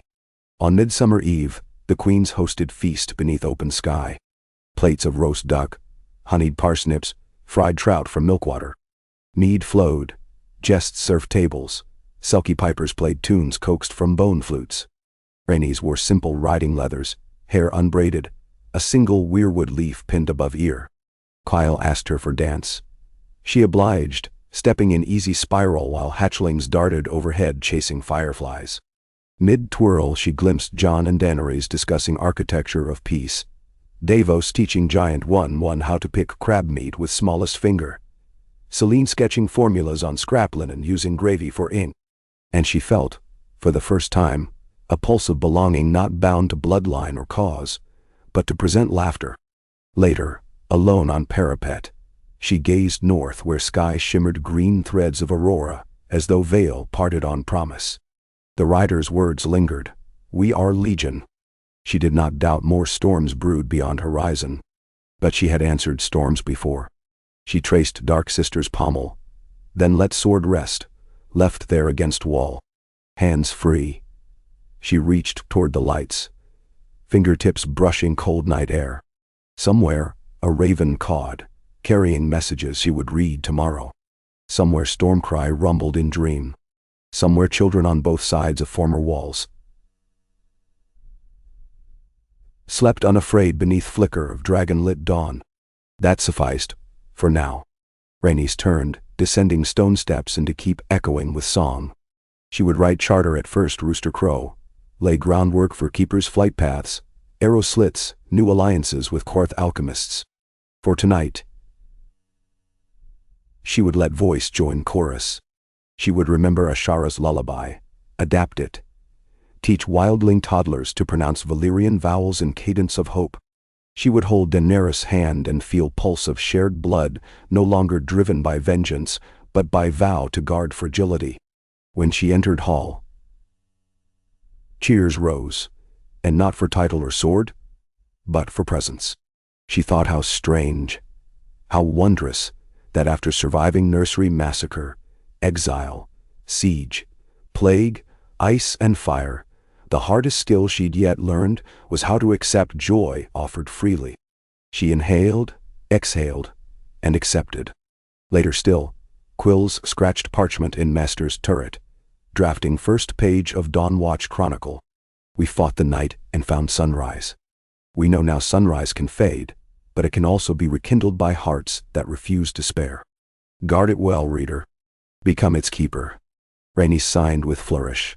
No crest, no surname, just a single name adopted by small folk and giants alike. Keeper. Ink dried under moonlight. She closed ledger, extinguished lamp, and leaned on sill watching twin hatchlings snooze on roof tiles below, their dreams casting faint sparks into star-strewn sky. Those sparks lifted, mingled with aurora strands, and in their weaving she glimpsed tomorrow. Fleets of curiosity sailing seas past jade steps, sky gardens suspended from dragon harness, ballads sung in tongues unborn. Challenges too. New plagues, new malice, new riders of night, but each met by watchfires already burning in 1,000 towers. She would be there when first alarm sounded, wings ready, heart steadied by certainty that dawn answers any cry. She smiled into wind beginning to smell of distant lemon groves and sand, of starfall and orchard bloom. Then she stepped back from sill, closed shutters against chill, and finally slept, dreamlessly, quietly, as someone who had laid burden at threshold, knowing others would carry it onward, until her watch was called again. The moon hung low over Dawnwatch, a chipped silver coin laid upon indigo velvet, when Rhaenys stirred from dreamless rest. The faint creak of timber beams above reminded her where she was, not in some grand bedchamber of the Red Keep or the tower rooms of Dragonstone, but in a modest quarters carved from the fort's inner breastwork. Cobblestones underfoot still smelled of fresh mortar and weirwood sap. The air tasted faintly of cold ash and pine pitch. She lay on her side, nestled beneath a woolen blanket the giants had gifted, its rough wave threaded with pale hairs from the mammoths they tended. A moment longer she let herself feel the warmth blooming beneath the coarse fibers, a small, delicate pleasure. A soft trill broke the hush outside her door. Celeres, the pearl-scaled hatchling, impatient for breakfast. Rhaenys rolled from her blanket, shrugging into linen and boiled leather layers, fastening Dark Sister across her back. The sword's familiar weight pressed against the scar along her ribs. Pain no longer flared as it had weeks earlier, yet the faint ache reminded her that not every wound could be soothed by time alone. When she lifted the latch and stepped into the pale corridor, Ancalagan greeted her first, wings outspread in playful mock aggression. The hatchling's bronze scales flashed in the lantern light. Celeres hopped from a postern sill moments later, chirping indignantly at her siblings' theatrics. Rhaenys scooped them both, one under each arm, and breathed their kiln-warm scent. Patience, she murmured in high Valyrian. Even dragons must wait for the cook's ladle. Outside, Dawnwatch stirred. Giants boiled pitch. Free folk carried baskets of new potatoes dug from thawing soil. Bronze bells chimed in the watchtower, announcing the dawn prayer. The prayer itself was new, written by Septon Samala, an orphan of King's Landing raised by silent sisters, but possessed of a voice like river stones in a fast current. Rhaenys paused to listen as the words drifted through the morning fog. Keeper of every breaking day, who grants the fragile flame we guard. Let our hearts be wind and ember, our wills be stone and star. Let our watch be never-ending, though our names may fade away. Each line floated above the turrets and scaffolds, threading between banners of the various houses now swarmed to the keeper's pack.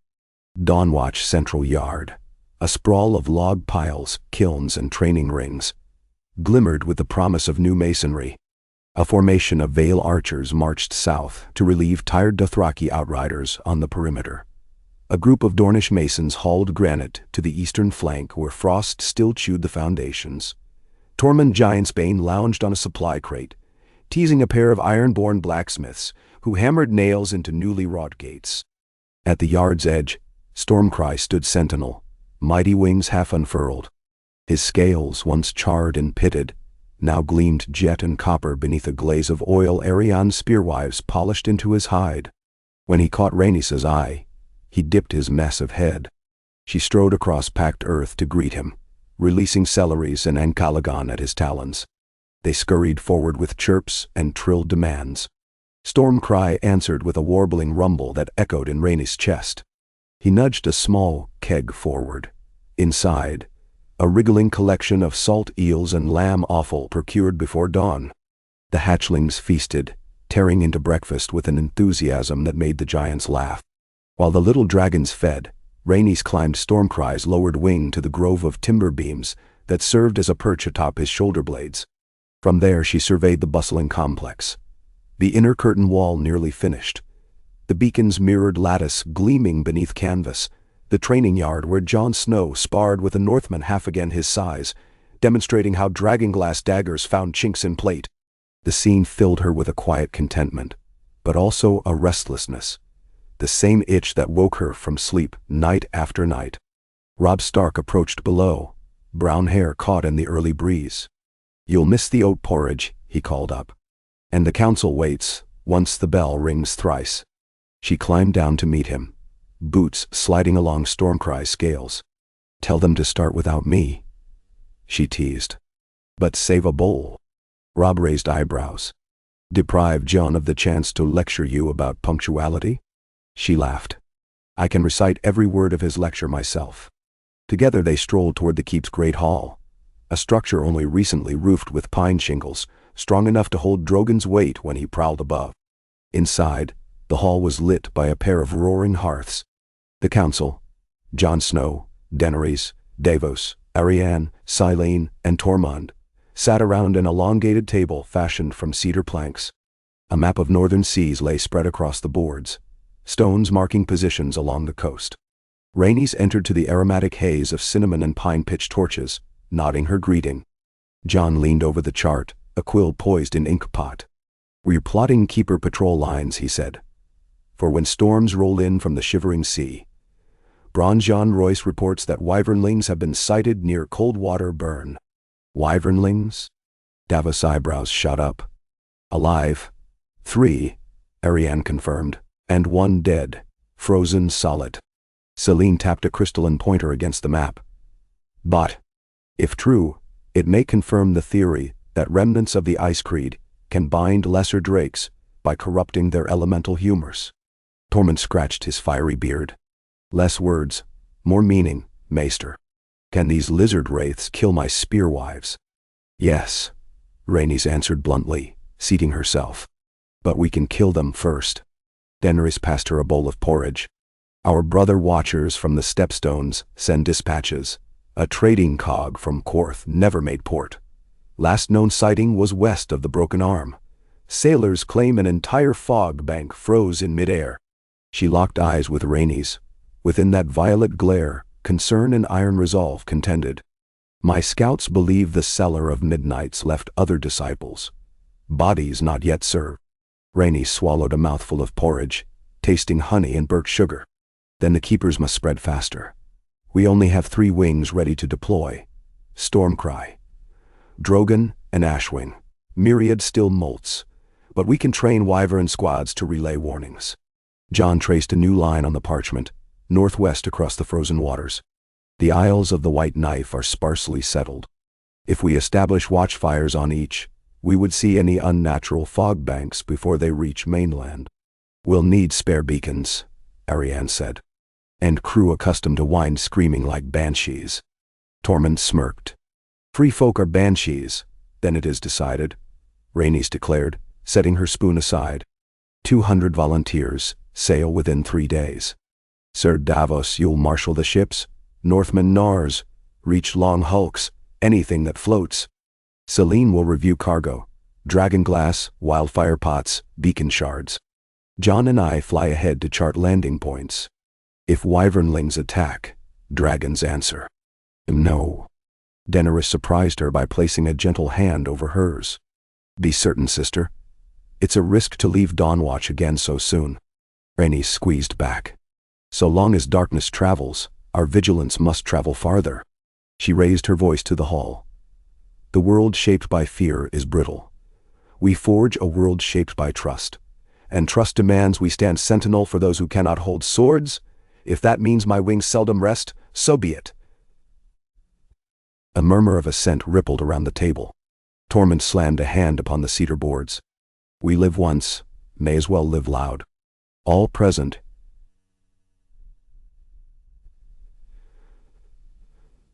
shared a small, fierce smile. 3 days later, twin dragons soared over ice-wave waters, peppered with flows that resembled broken teeth. Snow squalls scraped Stormcry's wings, but fire within his gullet kept frost from settling. Rhaenys flew barefaced despite the chill, letting the sting remind her of purpose. Jon rode behind her on Ashwing, hair lashing wildly in the gale.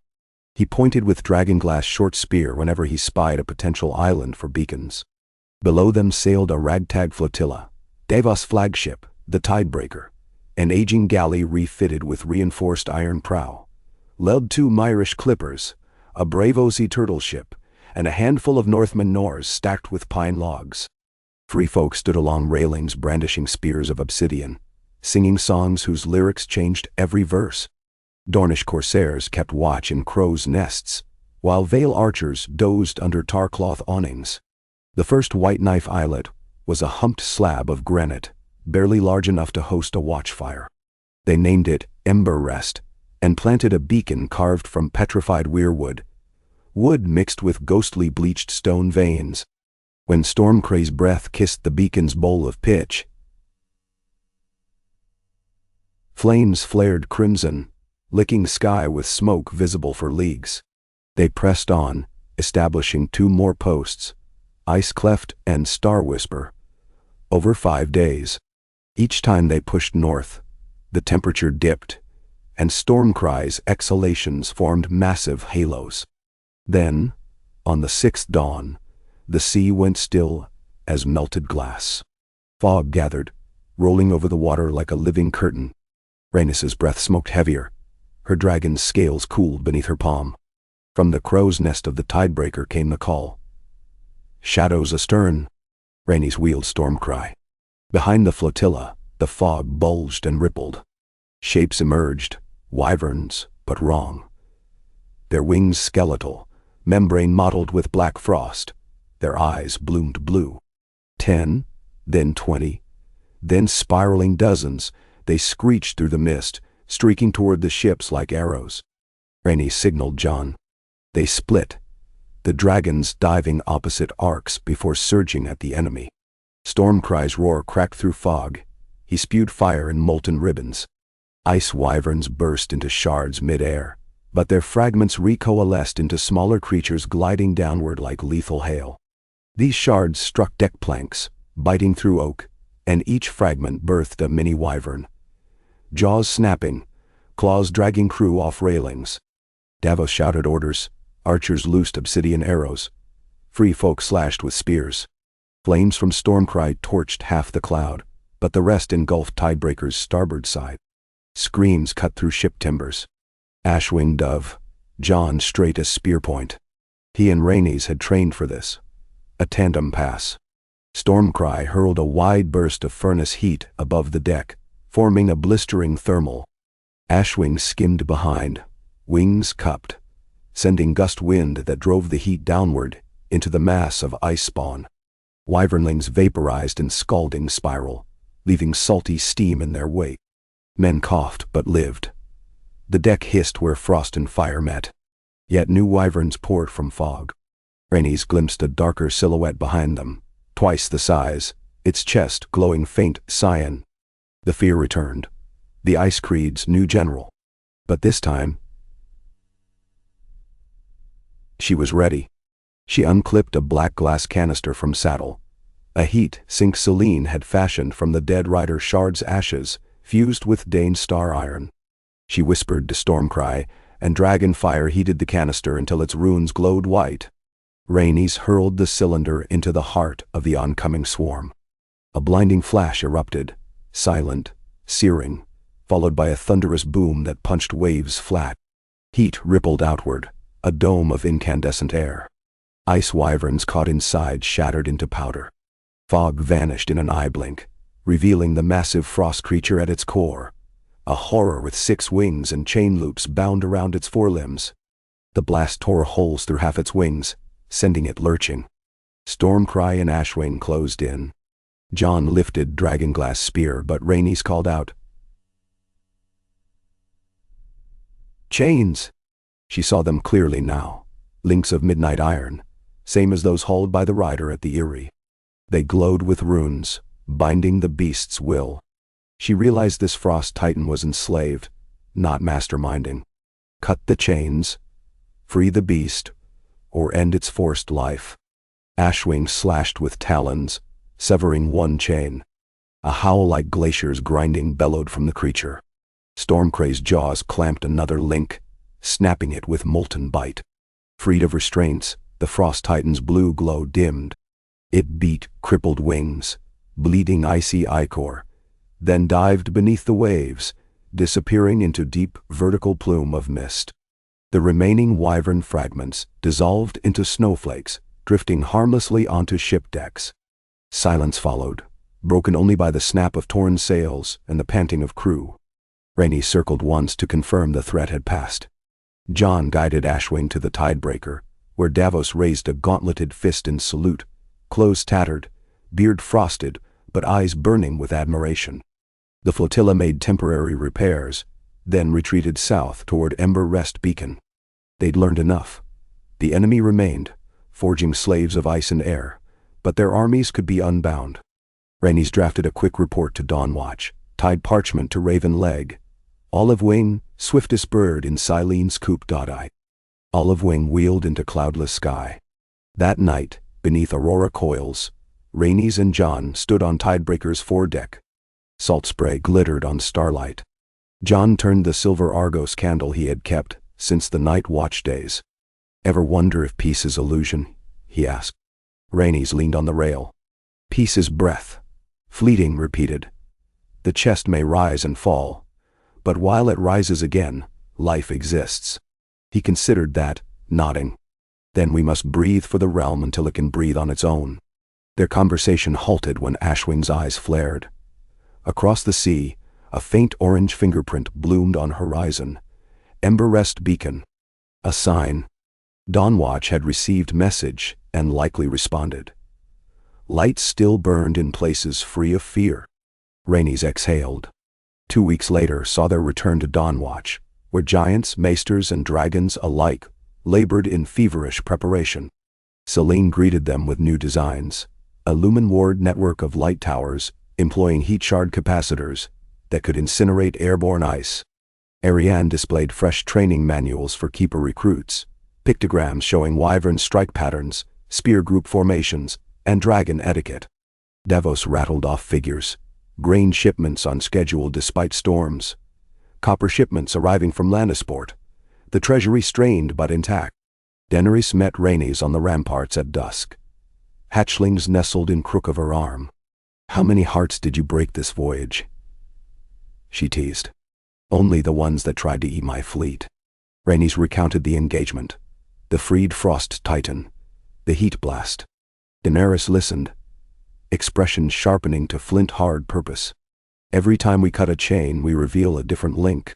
We'll need more than dragons and beacons." She stroked Celeris' scale crest. "Perhaps other sorcery, older than Valyria." "The Coral Memory Isle?" Rhaenys asked. They had spoken of it once. An island beyond the Sunset Sea, rumored to hold dreams crystallized by an elder race. Daenerys nodded. If memories truly carve reality, we can curate them, guide them. Knowledge is our sharpest arrow, Rhaenys agreed. Let us fetch it. Days later, the Queen stood on the deck of the Dawn's Oath, a sleek 5-masted ship, given by the Arbor in gratitude for ending the plague. Dawn's Oath carried a complement of scholars. Selene at the fore, Archmaester Marwyn with his glass candle locked in protective case, and a pair of Braavosi cartographers. Arianne stayed behind to command Dawn Watch, while Jon sailed east to coordinate Vale defenses. Stormcry and Drogon shadowed the ship like guardian storms, with hatchlings secured in warm cages below deck. Their destination lay beyond known maps, west where quills wrote "Only here be monsters." A fortnight passed at sea, waters calm, then tempestuous, dolphins dancing under lowering stars, then squalls that lashed rigging. Selene measured changes in starlight angles, deducing they'd crossed a threshold uncharted by Valyrian sailors. Sea glass washed upon deck in glimmering fragments. Songs of whales rang through hull timbers. On 17th day, a shimmer appeared across horizon, a low pink glow that pulsed like heartbeat. As they neared, coral spires emerged from crystalline shoals, rising in spirals, forming arches through which seawater rushed in luminous currents. The isle had no beaches, only living reef that glowed from within, colors unseen, argent, orchid, cerulean so deep it pierced the soul. Dawn's Oath anchored in a lagoon. The dragons circled until Rhaenys signaled, "Safe." Rowboats ferried crew across still, clear water that revealed labyrinthine coral beneath. When Rhaenys set foot upon coral surface, the reef sang, a haunting tone resonating in bones. Marwyn pressed ear to one pillar. "Crystallized dream song," he whispered. "Each node contains narrative of the living world." They explored, following corridors, where coral grew into vaulted halls. Glyphs shimmered along walls, encoding stories in threads of light. Selene deciphered patterns, combinations of pitch and color, equated to memory strands. Daenerys reached toward one violet strand. It pulsed, then released image. A winter child wreathed in frost, weeping beneath black sky. Another strand glowed, showed 2 dragons circling a beacon over Dawnwatch. Past and future coexisted here, potential stories waiting to be plucked by those who believed. Marwyn produced his glass candle. The coral responded, threads weaving around flame. He guided it carefully, shaping a new lattice. "We can braid a spell," he said, weaving a chorus to blanket the realm, stories of courage stronger than fear. If sung nightly from each beacon tower, it might starve the Ice Creed, for they feed on dread. Rhaenys felt the isles thrumming a line with her pulse. She began humming Ashara's lullaby. Coral glowed with each note, weaving amber thread. Daenerys joined, singing a Rhaenys hymn. Selene added soft whistle of Valyrian scale. Threads braided, forming a living tapestry overhead, shimmering like aurora, the dawn chorus. Suddenly, fissure cracked across coral floor. A low moan vibrated reef. Images flickered. The Ice Creed's frozen titan, enslaved by chains forged of forgotten hate, stirring beneath northern seabed. Another image, a child in flea bottom coughing crystal shards, an echo of plague, fear's revenant. The isle revealed what awaited if chorus failed. "No more delay," Rhaenys said.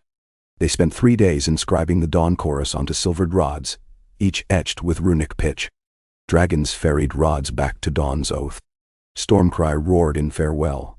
Coral luminous threads drifted into sky, forming a starlight cluster that lingered long after they sailed.